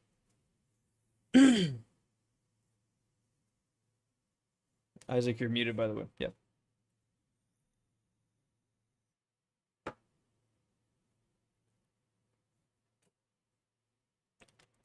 You're super quiet.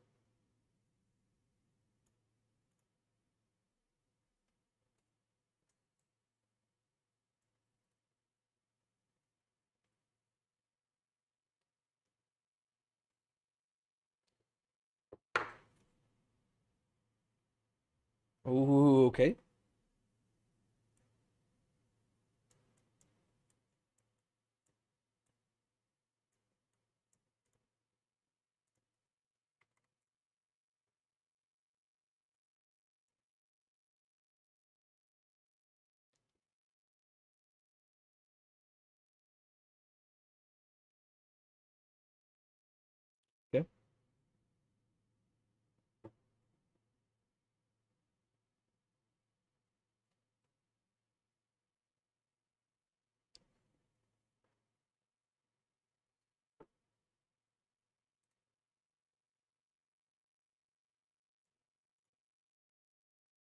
Okay, first one hits. So you can roll again. So every successful roll, you roll again until you fail.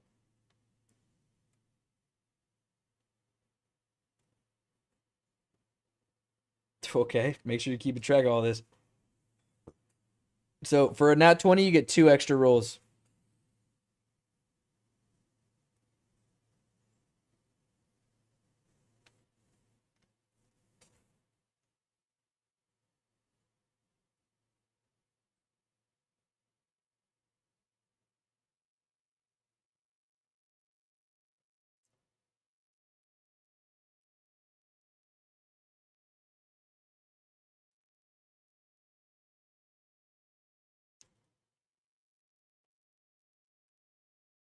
Okay, so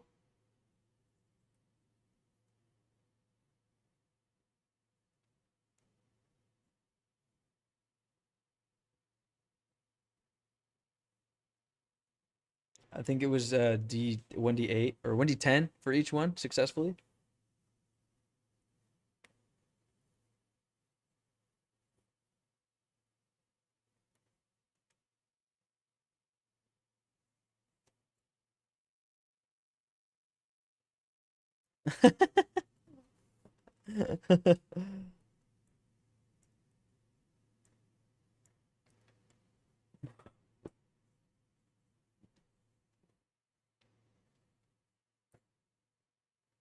Dumbass.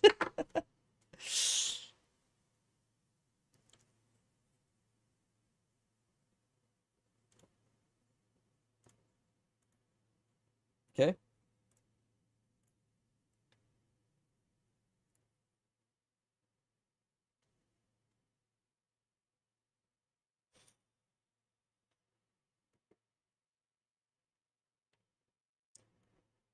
Okay. Add up all the totals when you're done.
Jesus Christ.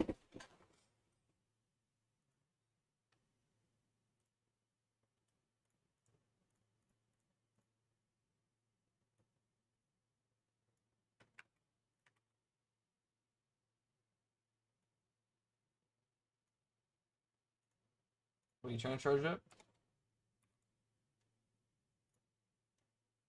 Oh, okay. I want you to make a what's it called? A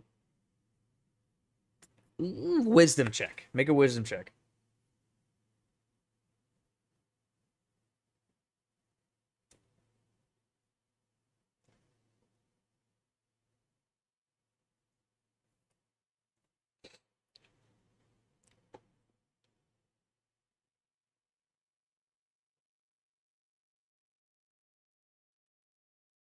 Okay, with a 17 you do succeed. And so as you channel in your chi or your ki, you feel this ball of energy at first invisible and then it actually turns into a solid in your hands and you're able to channel this. You get achievement. Kamehameha. That's the achievement. You could try other ones too. But this is a single target key blast that will do 3 d12 damage on a 3-round cooldown.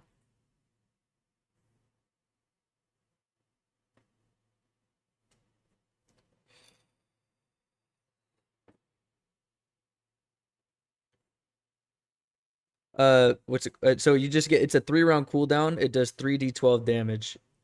You could charge it as a main action usually now moving forward, and you could do it at a range of 30 yards on a single target.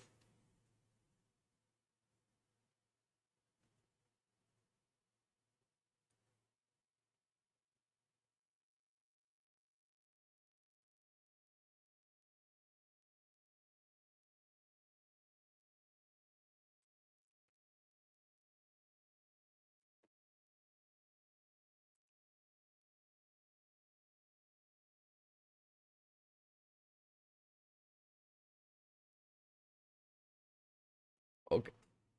Do your damage, dude. Fire. Fire. Just making this shit up. Fuck yeah.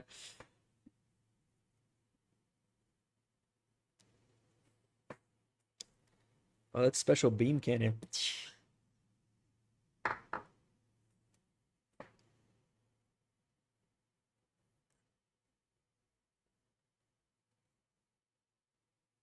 Hold him, Goku. God damn it.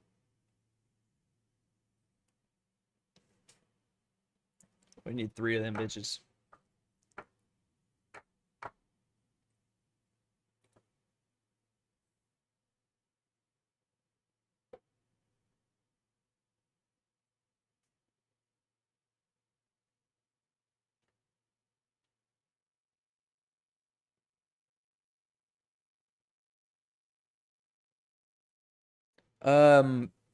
Since you're doing it on a what's it called? On while you're Super Saiyan and you did your 32 palms, I'll go ahead and let you.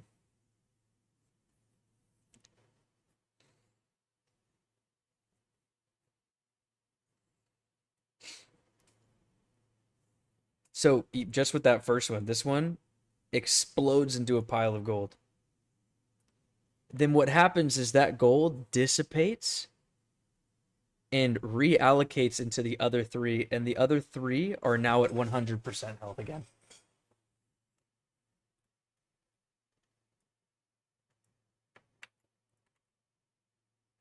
Okay.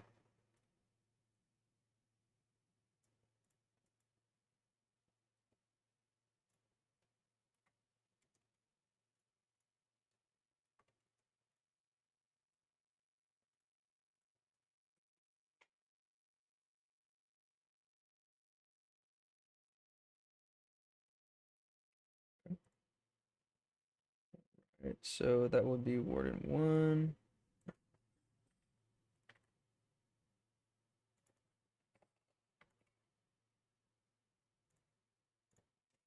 Okay. Is that it? All right. So, Dad, since you came in late, sorry, go ahead. It will take your turn next.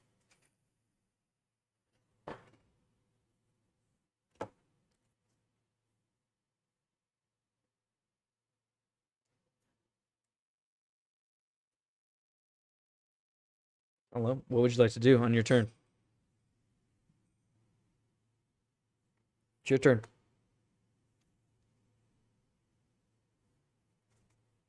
Yeah, you didn't say it before. Sorry.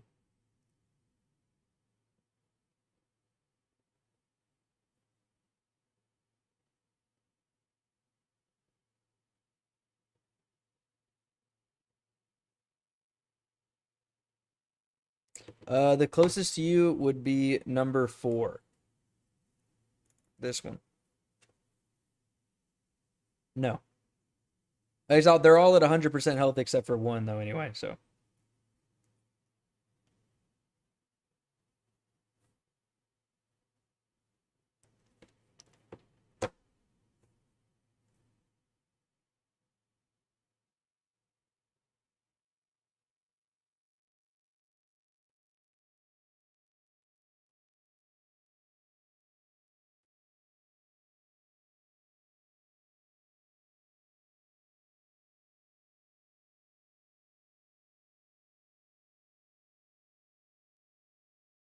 Okay.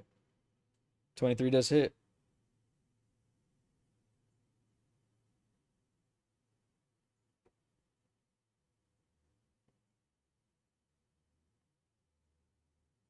Yeah, it's stunned. You hit.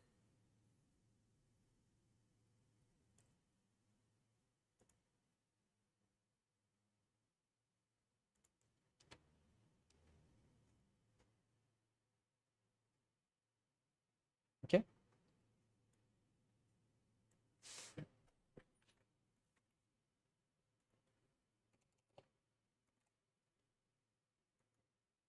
Got it.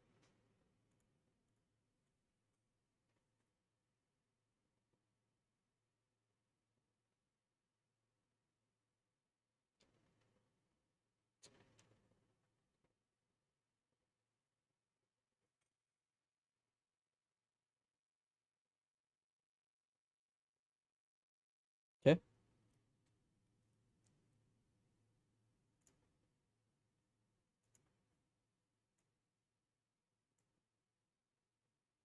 Got it. You're out.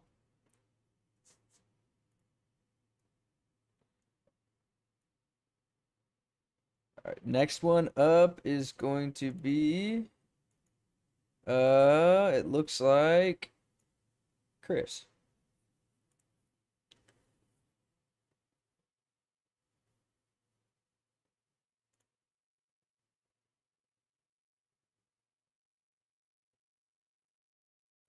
It's a D12 when in sword form.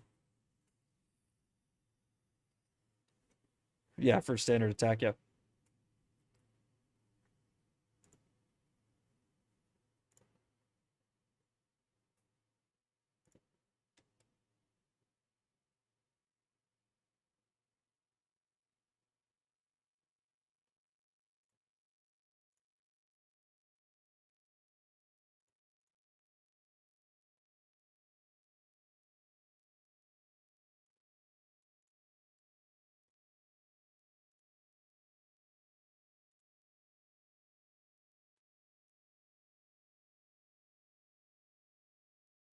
It would give an attack of opportunity, yeah.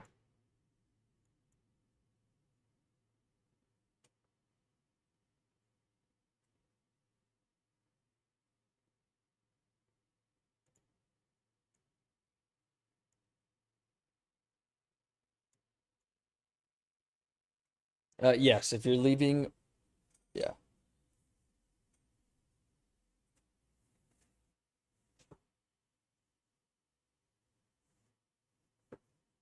Okay, he is going to roll an attack.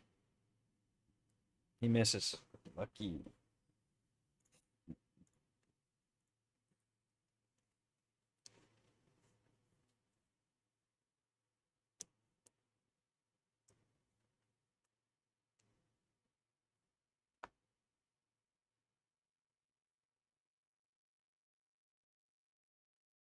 Make an intimidation check.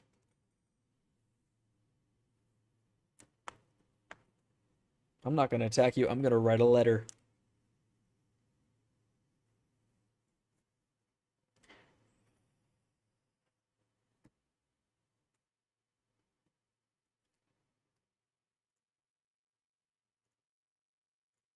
Eight does not work, brother. I'm sorry.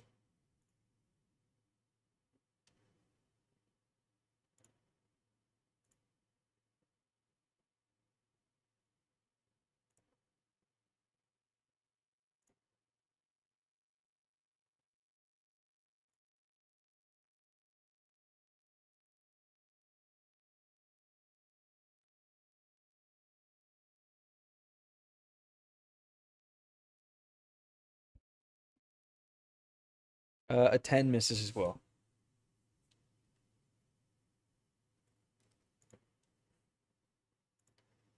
Tough crowd.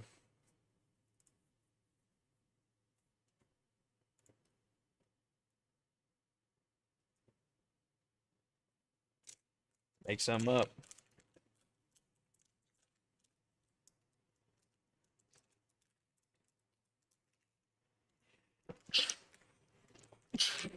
Oh, with your failed check, you do get access to that one skill where you get mad.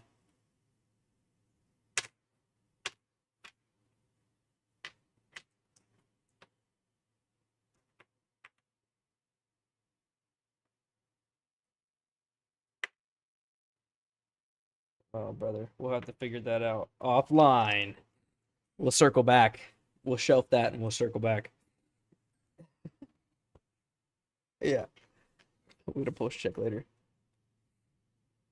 Okay.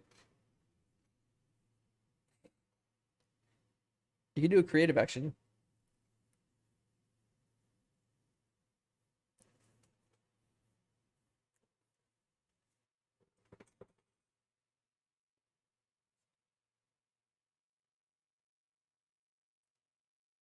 Ooh.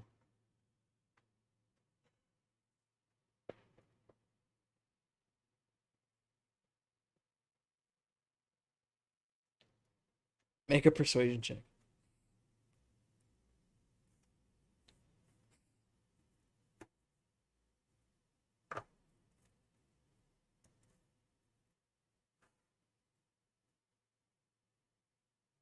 Oh, at the 23. Probably something despicable. Probably something despicable. It's probably something awful. So he looks at you, and then he looks at the one across him. He says, "Fucking Craig," and starts walking towards him.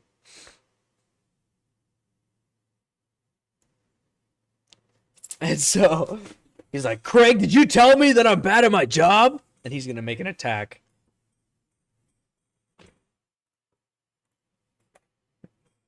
He misses. but, but with that, Junior, Caleb, or sorry, Junior, Isaac, and you all get an attack of opportunity because he left your space.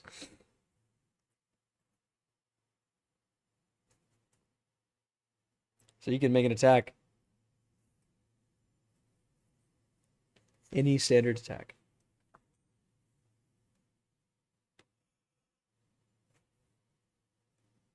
Ten misses.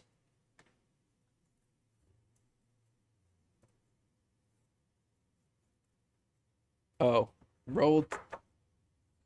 21 hits. 17 damage. Not 20. Okay. Oh, okay. So both hit. Junior, you crit. Doubled the damage.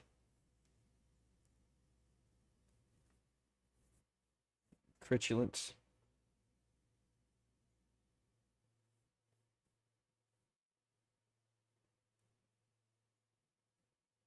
Yep, double the damage. Yep.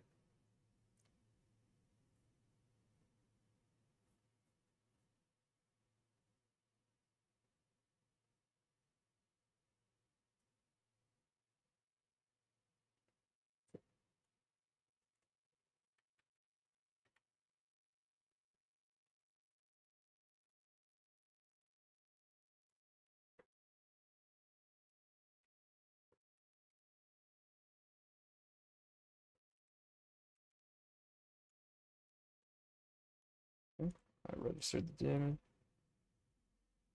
And then, so Junior, what's your damage? 18 damage. Right.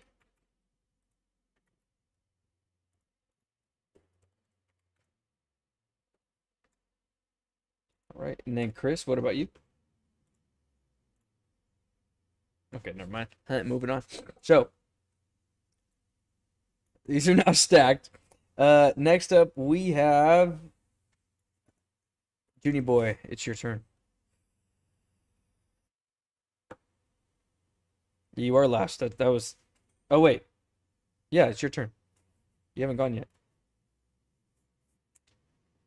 Oh, they did. Oh yeah, you're absolutely right. I forgot. And now all three of them are surrounding Tyler. So this one that you just talked to, Chris, is still mad.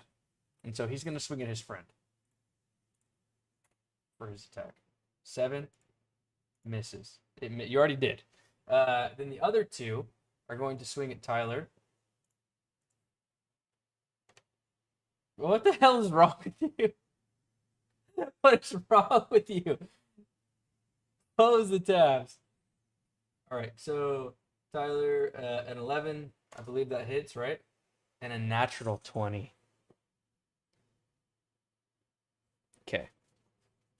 So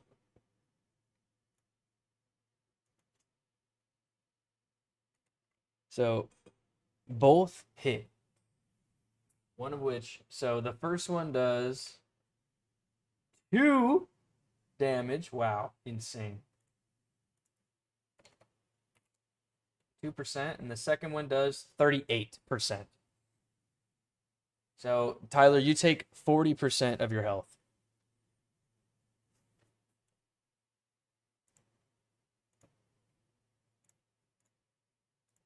You take 40%. You're at 60% health now. The first one did 2% and the other one did 38%. They roll on a D50 table. They're mini bosses, so they do 50%. Bosses can one shot. They roll on a D100.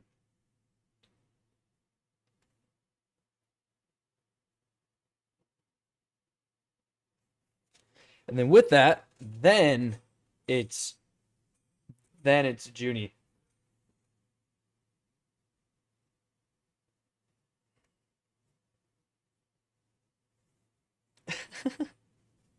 He didn't even do anything.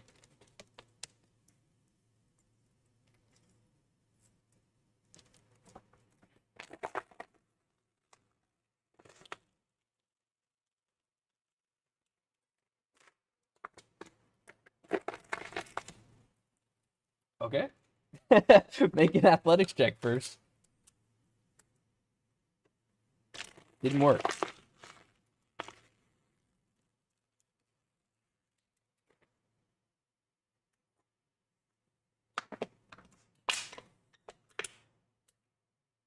Which one? Okay. Make an intimidation check. It works. Perfect. So, this one is now focused on you. Okay. So, next up, we're going to go back to the top. We have Dad. Hello? Yeah.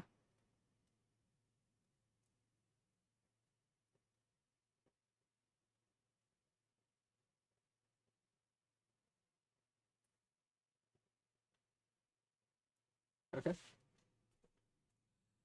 Do it.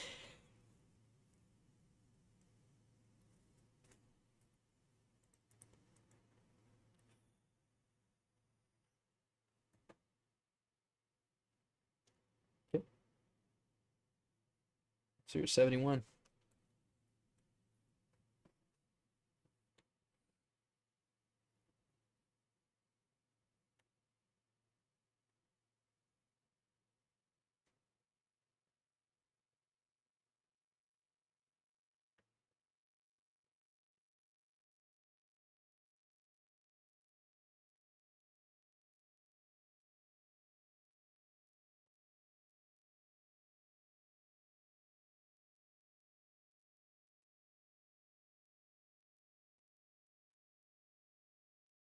No, he's not stunned anymore.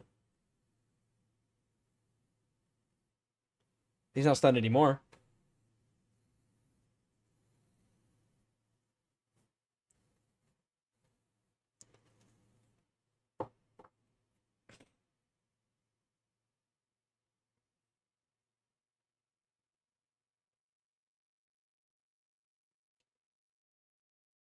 Okay.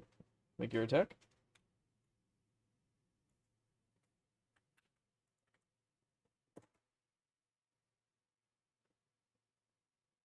$14 hits. Roll your damage.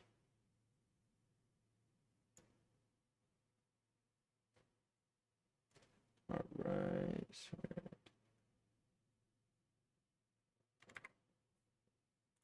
All right. Got it.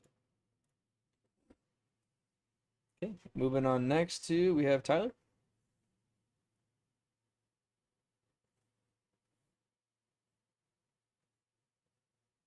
Yep.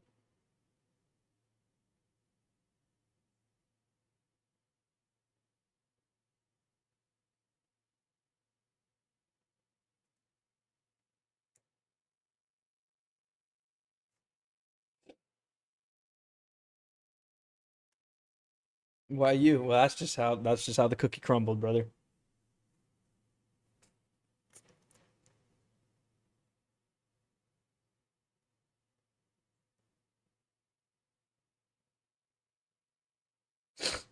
For the Blade Storm, I think it's 5 rounds. This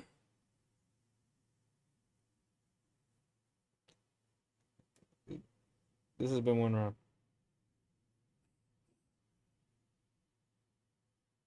We're back to the top with you. You're number 2.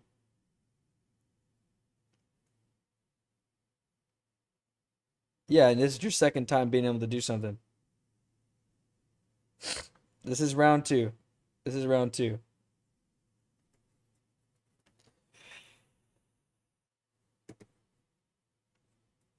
Individual, it's initiative rounds, yep. Yep.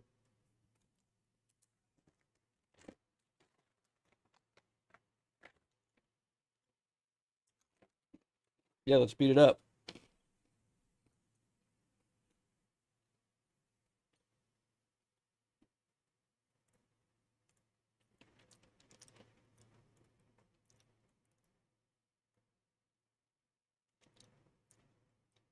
Okay.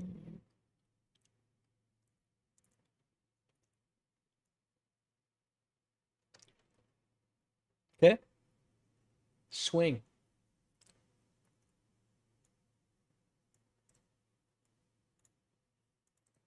So let's swing.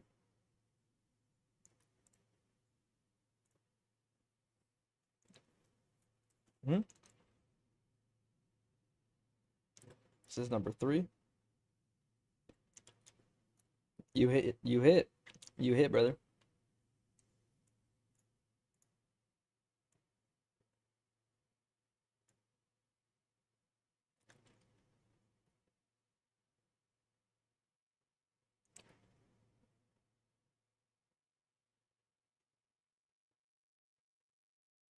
Yeah.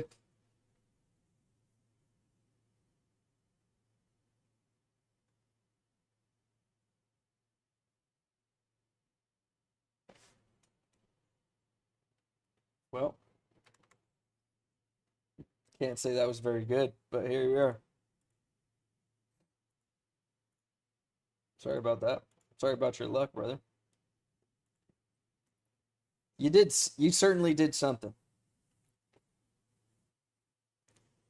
It did something. Yeah, you said you had an effect on the timeline. Okay.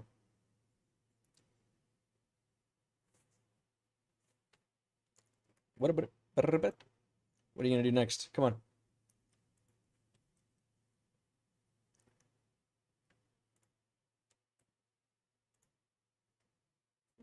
No. No, there's 6 people watching you flustered.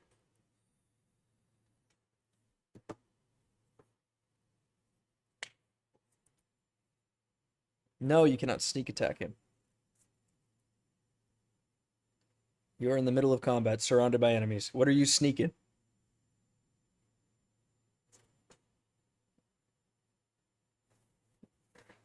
Yeah, he doesn't mean he's your friend. He was just compelled to do so.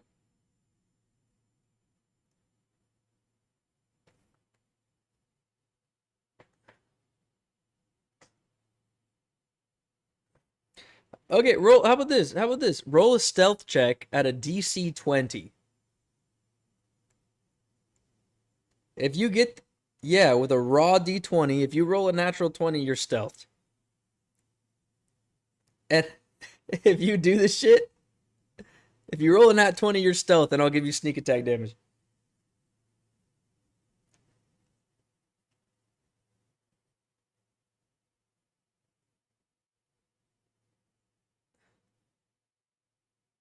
In the plop, dude? Do it in the plop. Plop it in there. Damn, so close. Sucks to fucking suck, dude. Moving on. Moving on. Sucks to fucking suck. That's your turn. So now we're back to Hank. Mr. Caleb, your turn.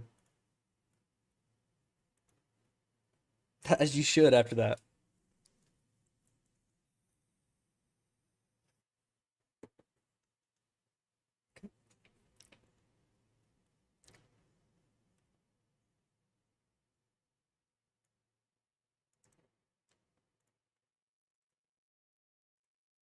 Potato. All right, 16 does hit.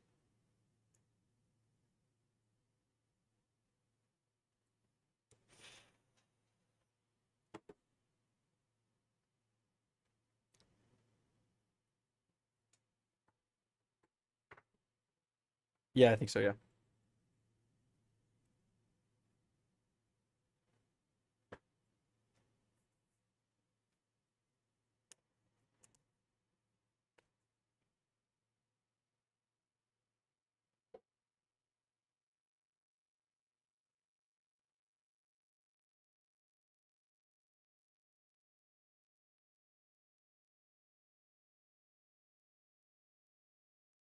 Okay.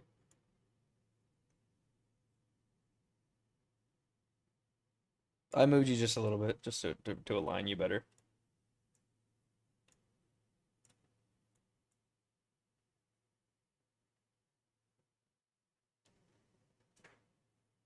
Yes.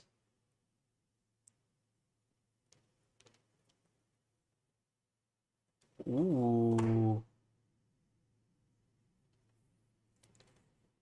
Make an Arcana check.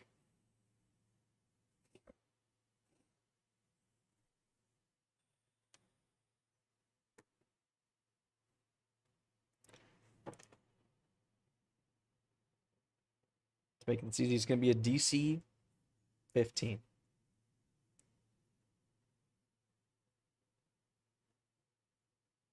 You pass. So, as you draw the signal, you get an achievement that says power word death. And as you draw the signal, you unlock an ability called power word death. And on a 10 round cooldown on all but boss creatures, you can kill them instantly upon a successful Arcana check.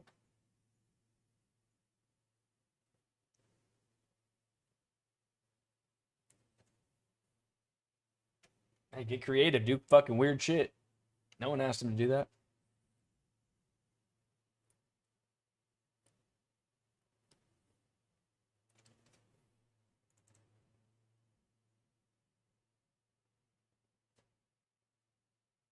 That was the freebie.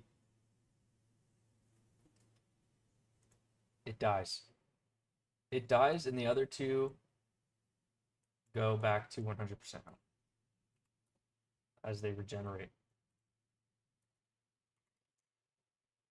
Yes, it is. With that, also you will that's the only that's the only action you could take. It's like that's your ultimate ability.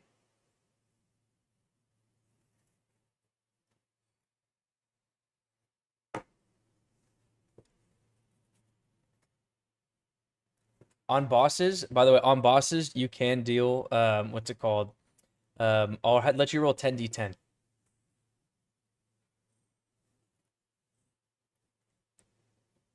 Okay.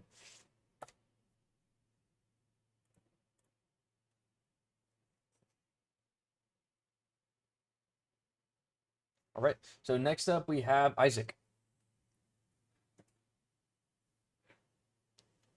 Okay.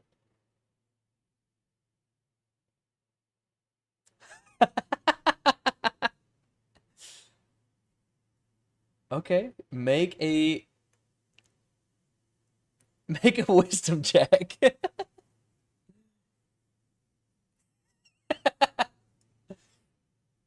A dirty 20. So you do unlock Super Saiyan 2. It's the same thing except for you get one additional and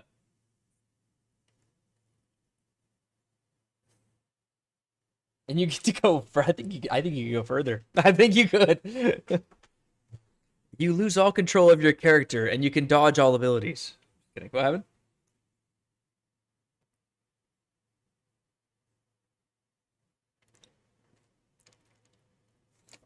We'll go ahead and make it +6 to damage. But it only lasts 2 rounds.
That was sick.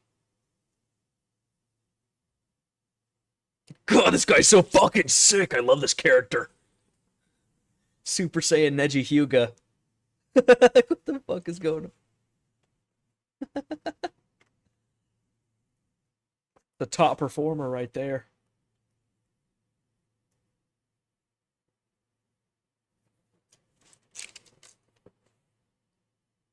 Hits.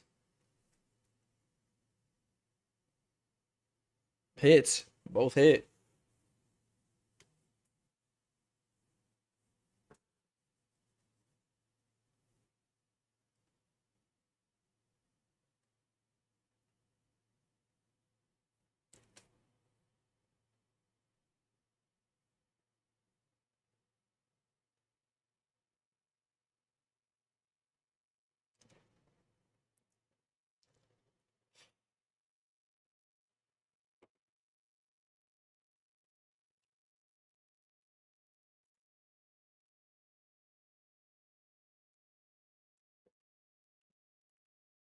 Okay.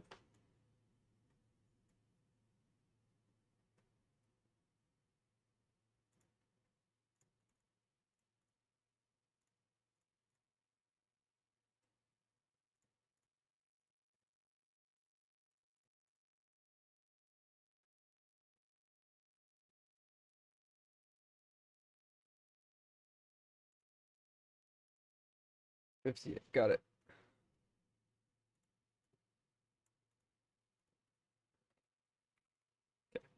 You smacked the dog shit out of this thing, dude. Yeah.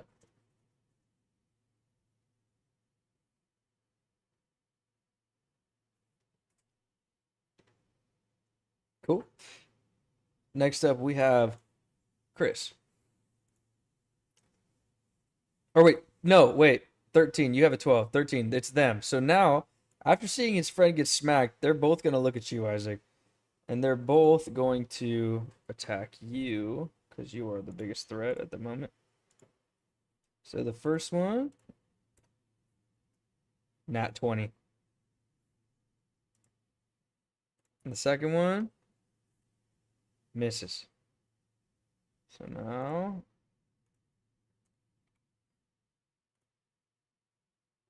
46 times 2.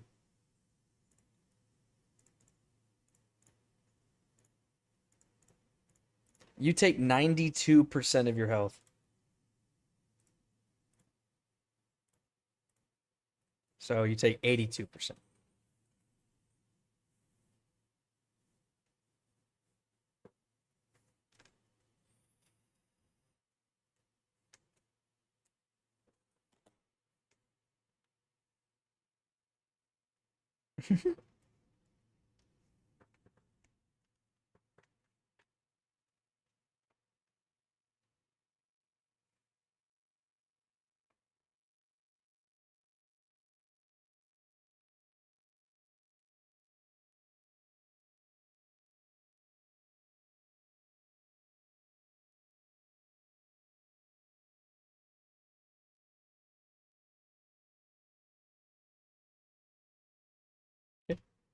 Oh, sorry. So next up, sorry. Now it's Chris. My bad.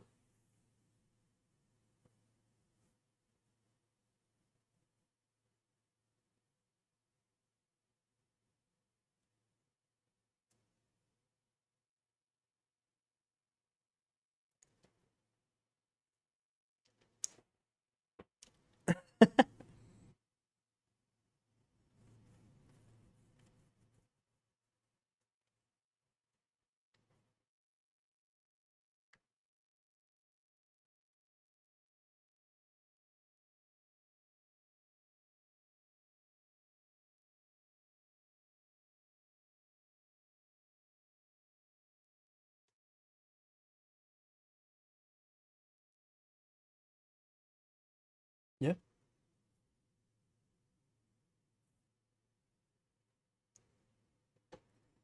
Okay.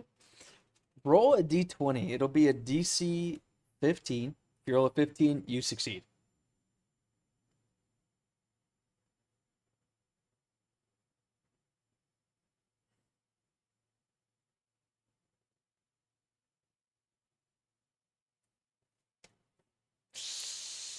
Fuck it. Yeah, you win. Fuck it. Your persuasion worked on me.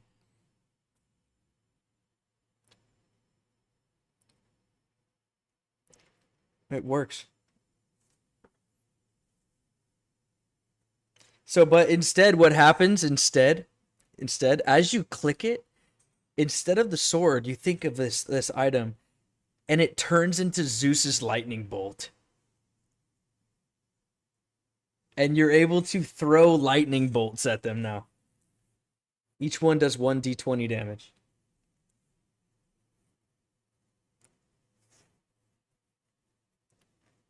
Yes. They're right on your cheek.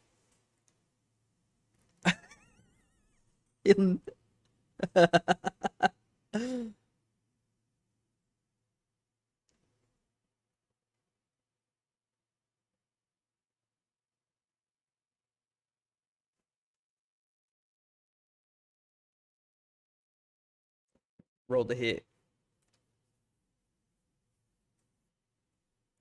So you're talking about this one? Okay. 17 hits. Roll d20. It's huge. As you do this damage, you get an achievement that says Thunderstruck.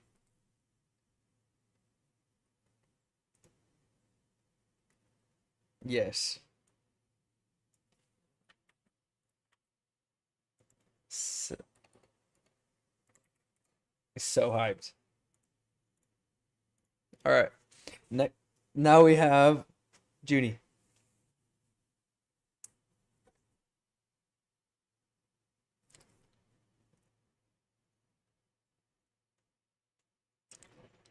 Okay. Roll in athletics.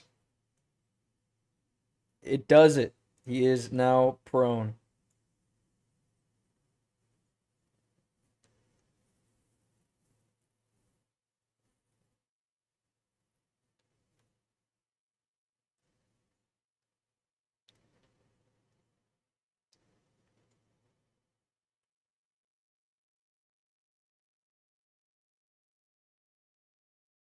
All right.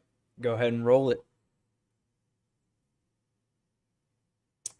Since you succeeded on this and he's prone, go ahead and just roll damage.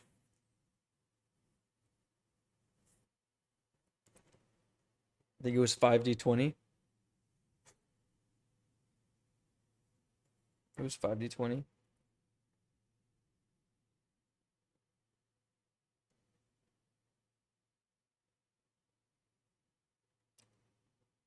$33. All right, so got it.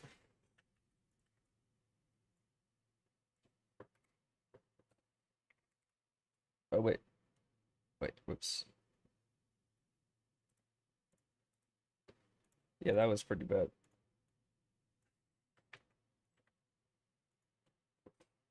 Okay. Cool.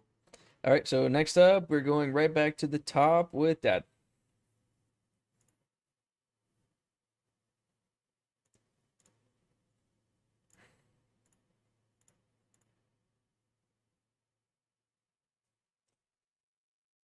Who just got Molly Watt for 92% of his health points.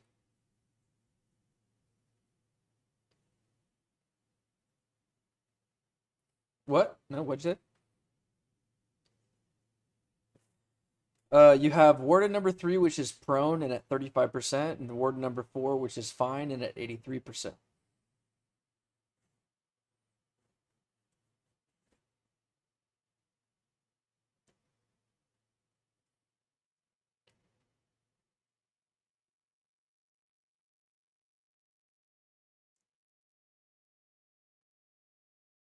Okay. Trying to push him back. Okay. Roll the hit.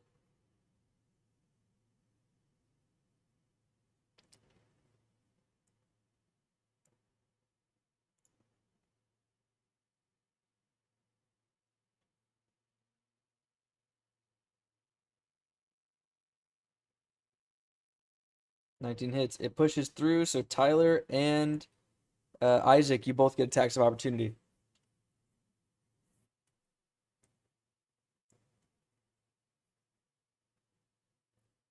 You get all your bonuses too, Isaac.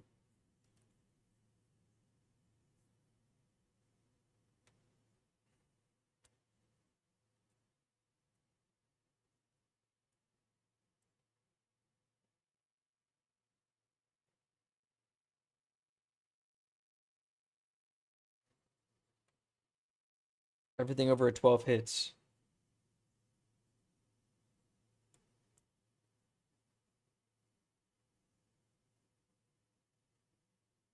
Okay.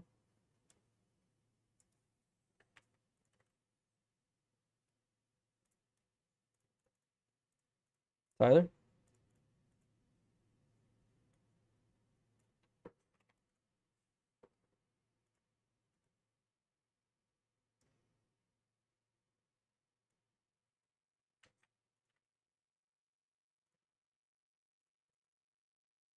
The one behind you. Just the one behind you. You got pushed out of your range, so you get an attack of opportunity. Yep.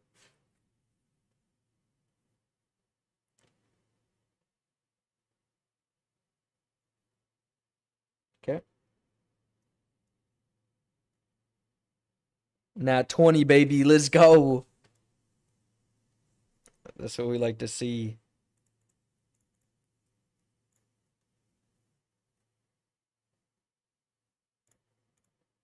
God, well, wasn't that incredible. But moving on. That was just an attack of opportunity. So, Dad, anything else you're doing?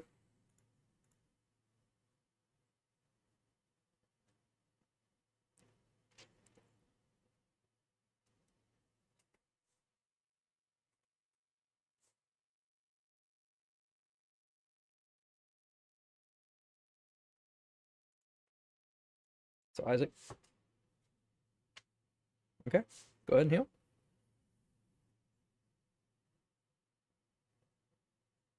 Okay. You heal for 10, Isaac.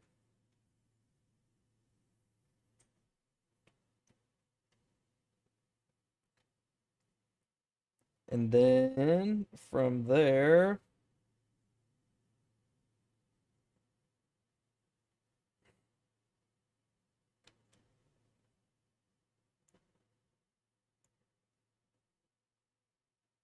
got it.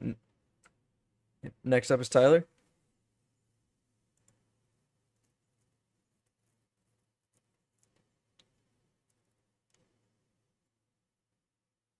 It's your turn. Yeah. Yeah. Yeah. Yes, and there's one prone, so you could auto hit him.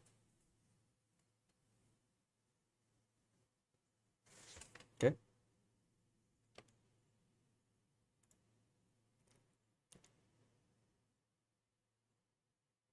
It hits.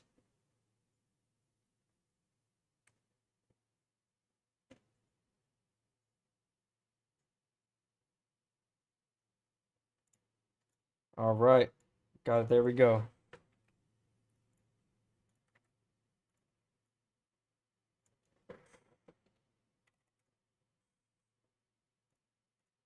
You opened with some good damage. So, what's it called?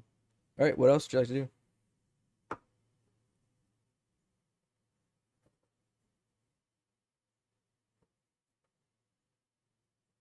Got it. All right, so next up is going to be Caleb.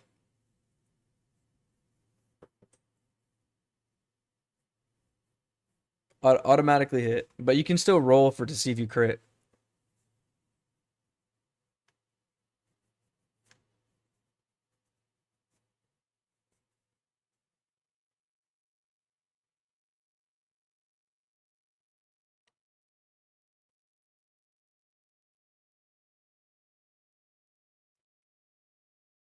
Okay.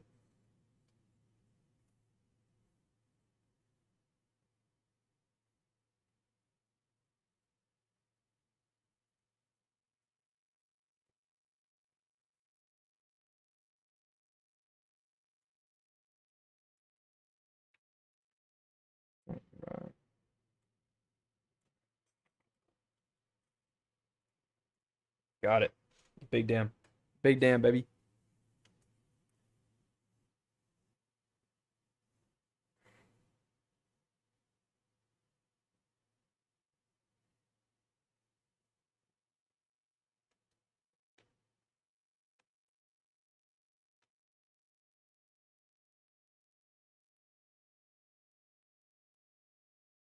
Yeah.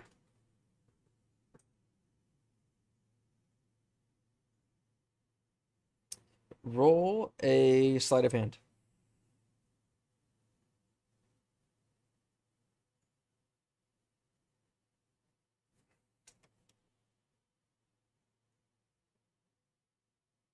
$12.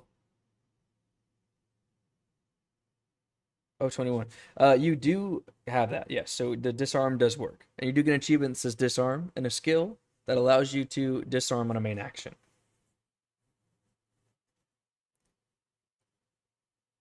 It prevents basically the next attack.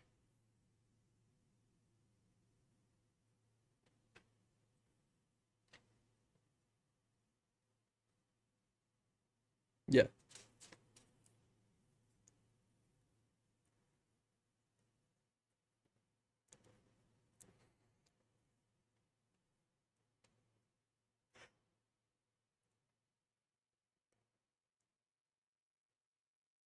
Okay. Next up, we have Isaac.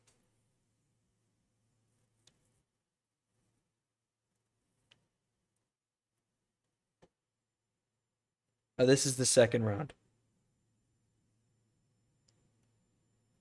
Yeah, this is the last one.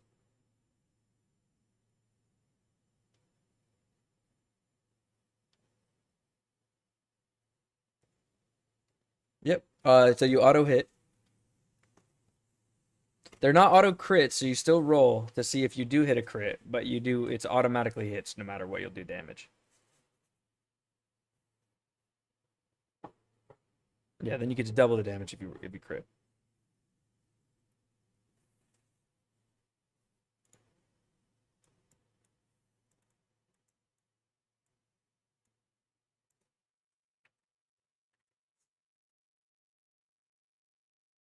All right, he dies. He killed him on the first one. And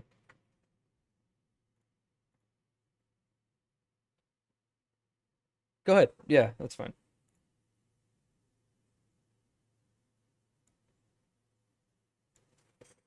Yes.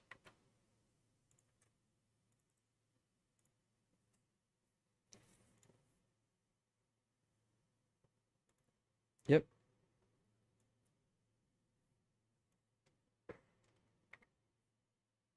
Okay.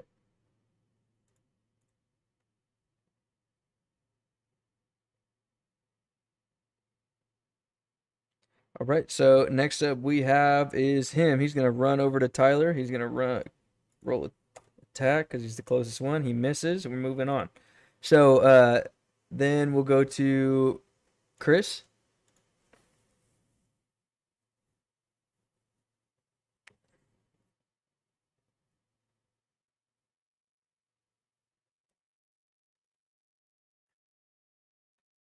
Roll the hit. And make an intimidation check.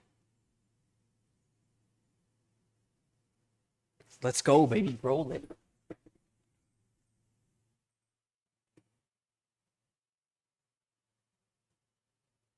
It's okay, I believe you.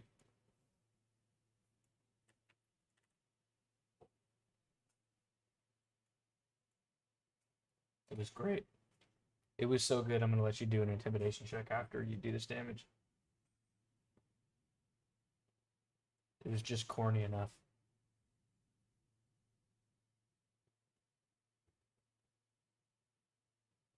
All right, so we got 14.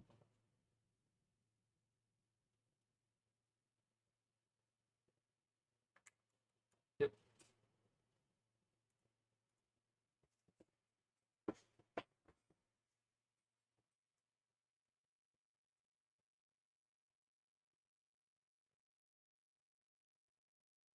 $14.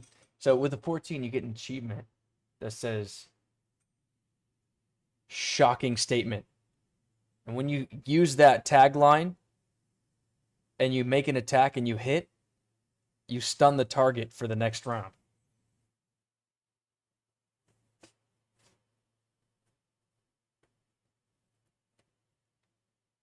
So he is stunned.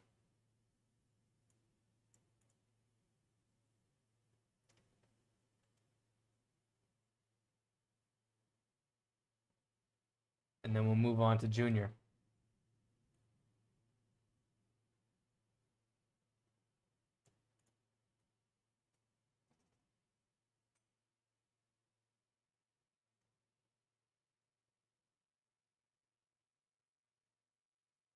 Junior boy. Junior boy, it's your turn. Did we lose him? 3, 2, 1. Back to the top. Dad, it's your turn.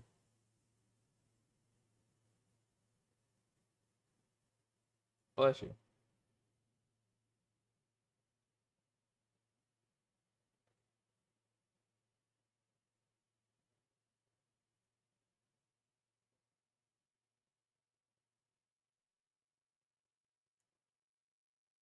Okay. Roll the hit.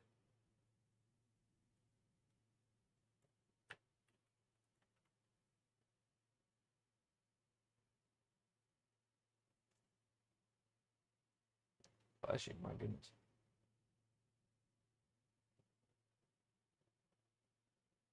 $17 hits. Roll your damage.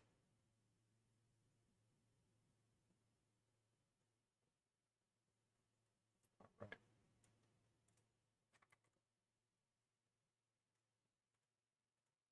Okay. Next is Tyler. And he's extra stunned.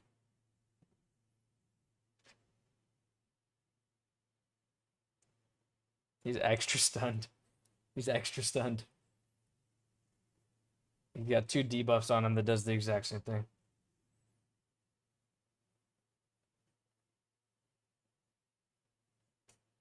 Okay.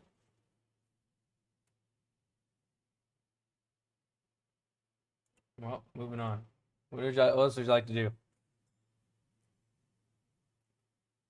He's not prone. He's stunned.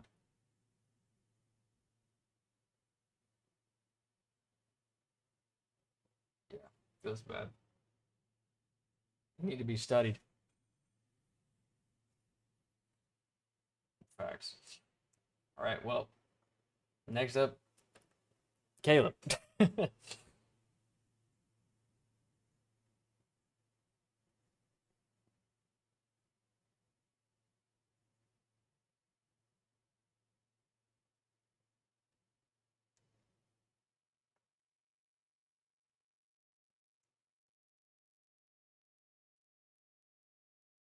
No, he just can't do anything. He can't attack.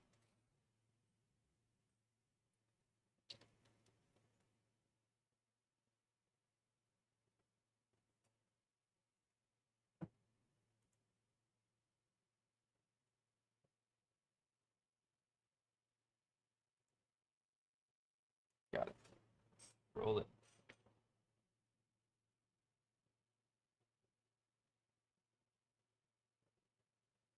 14 hits.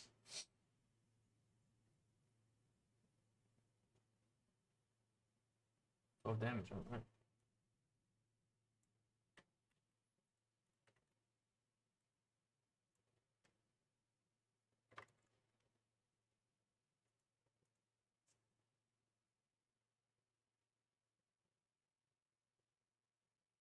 It's still on, unfortunately.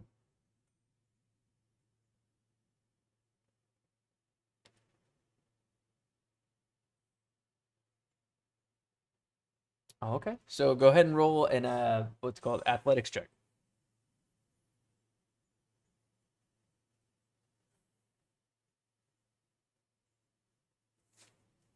Okay. It does work, and he is now prone.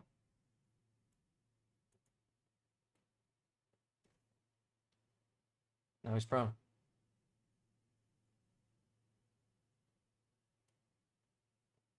Got it. Okay, Isaac, your turn. He is prone, so it auto hits.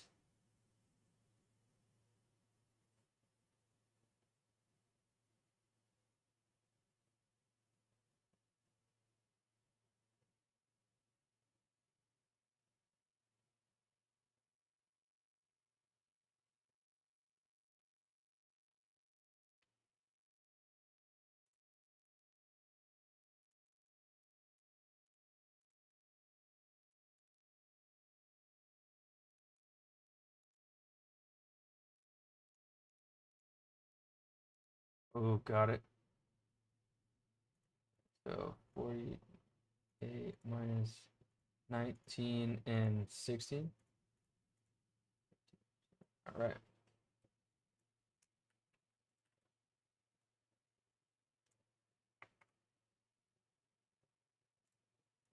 Wait, no, sorry. You know, he's 13%.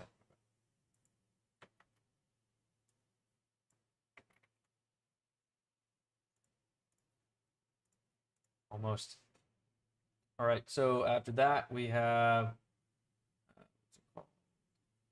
It's him, but he's stunned and prone. So, can't do anything. Next up is Chris.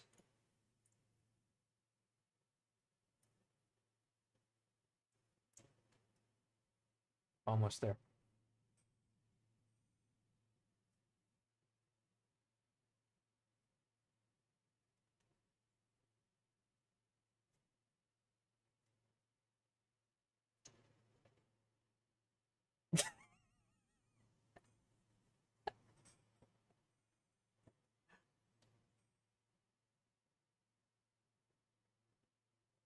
Go ahead and roll. Roll your damage. If you roll max damage, I'll make you do double damage.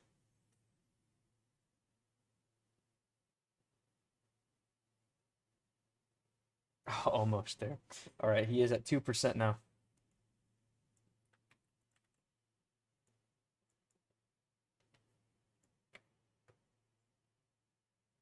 He heals back to full because of it. Nice. All right, so after that, what's it called? He is prone. One more attack will do it. So basically, what's it called? Once we get to um, Junior's turn, because he's still stunned, do you choose to kill him?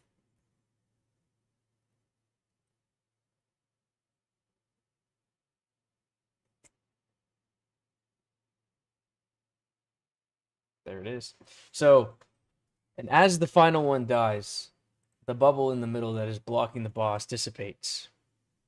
And that's when we'll pick up next time. So it is night time for sure. So